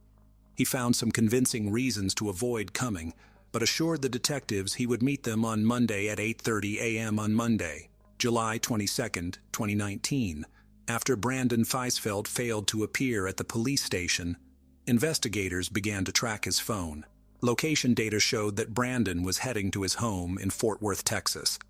Authorities issued a BOLO, be on the lookout, for his pickup, which had a distinctive license plate with TAC 3IT. They also alerted all nearby police stations, and the suspect was arrested when he stopped at a gas station in Memphis. 2 days later, 22-year-old Brandon Feisfeld was placed in a local jail and charged with homicide. Feisfeld's lawyer and father claimed he was innocent. As the Oxford community grappled with the violent loss of one of their own, Ellie Kostial's death quickly captured the nation's attention. Reporters eager to learn more about the student and the person charged with her death flocked to Oxford from across the country. Brandon Feisfeld insisted on his innocence until the end, but the evidence against him was more than sufficient. During his arrest, a gun matching the caliber used in the shooting near the lake was found in his possession. His car contained stained clothing, later determined by forensic analysis to be bloodstains belonging to the victim. It was established that after July 12th, Brandon had left Oxford to go home to Texas to retrieve his father's gun, allowing the prosecution to argue that the act was premeditated. His internet search history contained queries such as abortion services and abortion pills. It was later found that each time he agreed to meet Ellie, he canceled at the last minute or failed to show up without explanation. His search history also included queries on how to avoid punishment for a crime, how to conceal a crime, and how to use a weapon. A letter addressed to his parents was discovered in Feisfeld's apartment stating, "I am not a good person. This is not your fault. Something in me just doesn't work. I've always had terrible thoughts. I've always had these feelings. I just felt out of place. I think this is the end for me. I'll either go to jail or die. I know I'll get caught." On August 30th, 2019, a grand jury charged Brandon Feisfeld with the life-taking of Alexandria Kostial. Yet again, he refused to accept responsibility for the incident. Brandon faced the ultimate penalty, capital punishment. However, the trial was postponed due to the widely known restrictions in place at the time due to the COVID-19 pandemic. On August 27, 2021, when the process resumed, Brandon Feisfeld, advised by his lawyer, pleaded guilty to mitigate the potential punishment. He was sentenced to life imprisonment without the possibility of parole. In his final statement, Brandon apologized to Ellie's parents. "My actions have forever changed your life, and the life of my family. I wish I could take it all back, but I can't. I pray for God's forgiveness, and I hope you can find it in your hearts to forgive me too," he said. Cindy Kostial, Ellie's mother, did not accept Brandon's apology, stating that he should spend the rest of his life in prison and that every time his cell door slammed shut, he should remember the heinous act he committed. Investigator Jarrett Bundren eventually disclosed some already known facts about such a brazen crime to the public. He explained, "Ellie had told Brandon she thought she was pregnant. Brandon didn't want her to keep the baby, and the couple had many arguments about it. Although Ellie wanted to meet in person to discuss the situation, Brandon refused to do so until the day of the incident. Intent on questioning Brandon, the police asked him to come to the station for some inquiries. However, the suspect seemed to resist and continued to make excuses for not being able to come in. Alarmed, the police began tracking his cell phone and realized that Brandon was heading to his home in Fort Worth, Texas. Immediately after locating Brandon, authorities alerted all police departments in the vicinity, and the suspect was arrested when he stopped to refuel at a gas station in Memphis. Upon his arrest, authorities found blood on him. Moreover, a pistol was found in his truck, the caliber of which matched the weapon used in Ellie's demise. Although Brandon insisted on his innocence and claimed he had no part in the incident, the police ultimately charged him with the crime. 5 days after Ellie's passing, normalcy had yet to return to Funky's bar, where surveillance cameras had captured her leaving shortly before midnight on July 19th. Interviews with witnesses, who were among the last to see Ellie, revealed that the management had recently installed a camera right in front of the bar. A bartender, who preferred to remain anonymous, mentioned she had been friends with Ellie since school. Taking a break from her duties, she found the words to describe her friend. She always smiled. She just lit up the room. She had a smile from ear to ear, she said. Ellie was the kind of person who greeted everyone. It's just really sad. She was too kind, she said, looking away as the colorful disco lights danced on her face. We're going to miss her. Ellie's teacher and friend, who taught the Introduction to Retail course, Morgan Hall, learned about the passing of her student the following Monday. She was shocked. You never expect something like this to happen in Oxford and its surroundings. During the interrogation, Morgan mentioned the last time she saw Ellie around 1:15 p.m. on July 19th, when she submitted her test. She left, and I think that evening everything went downhill, she said.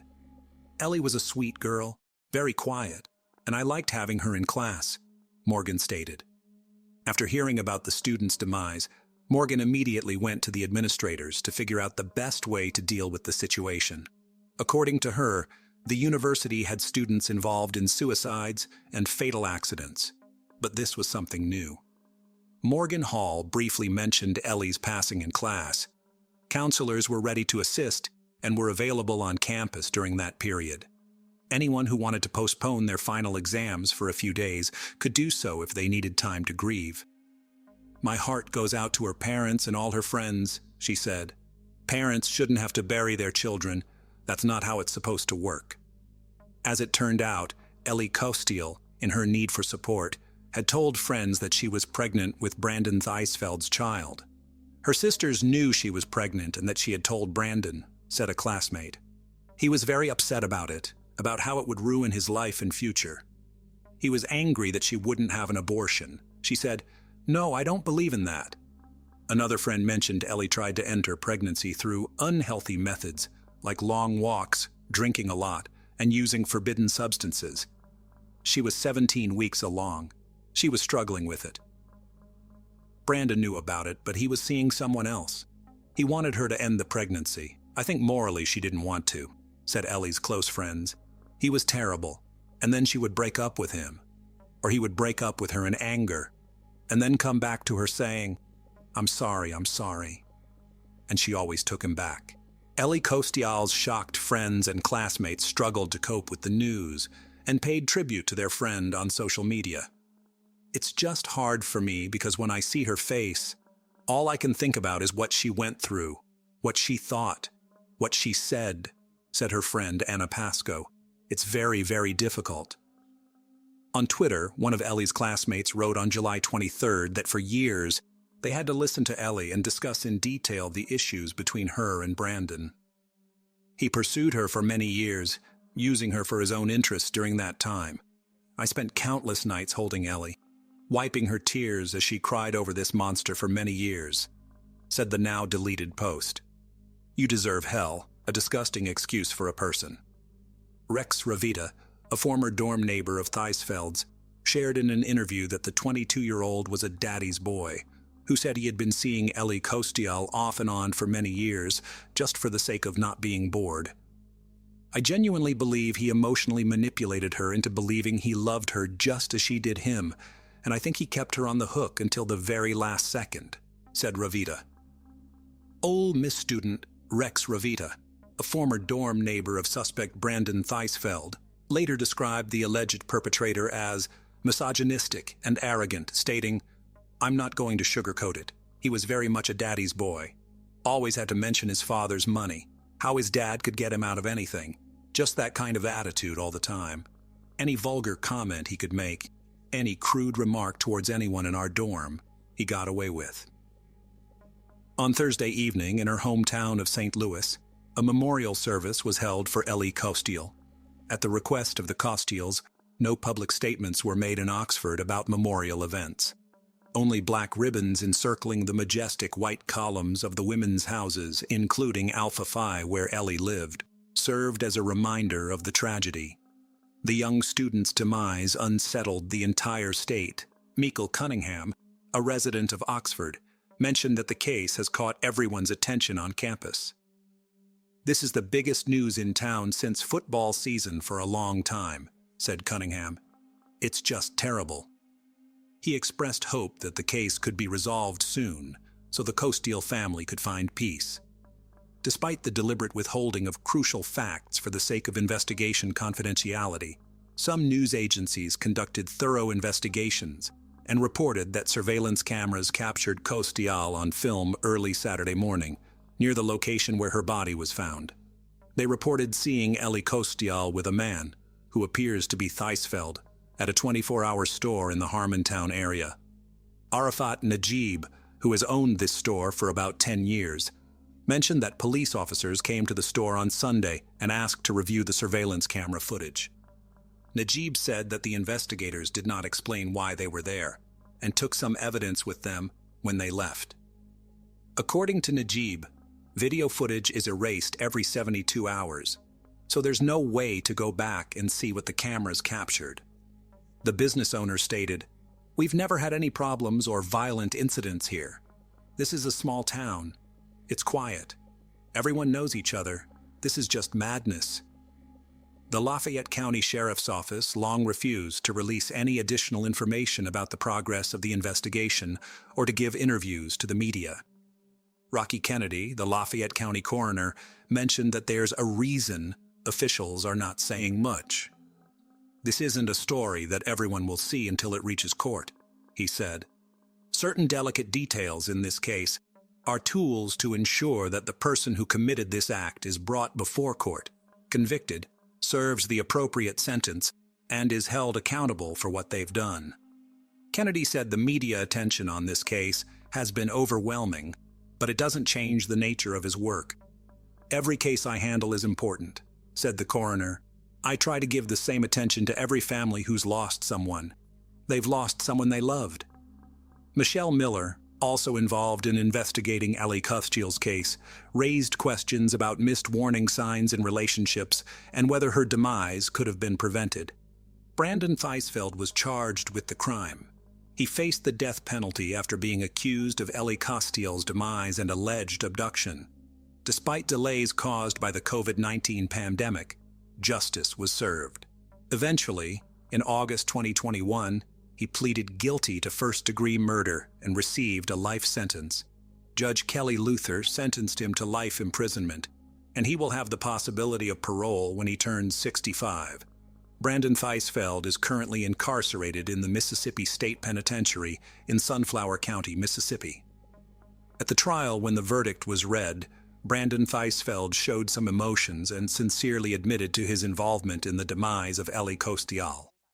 He acknowledged his guilt in the demise of Alexandria Costile and was very emotional when he apologized to both her family and his own. A significant fact in this case was the finding of the forensic examination, which established that Alexandria Costile had never been pregnant. We are left to speculate and ponder why a young and promising student at a popular university, who could have had a happy and fulfilling life, fabricated the existence of a non-existent child and spoke about it to all her friends for 3 months. It seems she sincerely believed in it and thought that this news would melt Brandon's heart and make it belong only to her. Unfortunately, a miracle did not occur. Her parents and friends are still mourning their dear Ellie.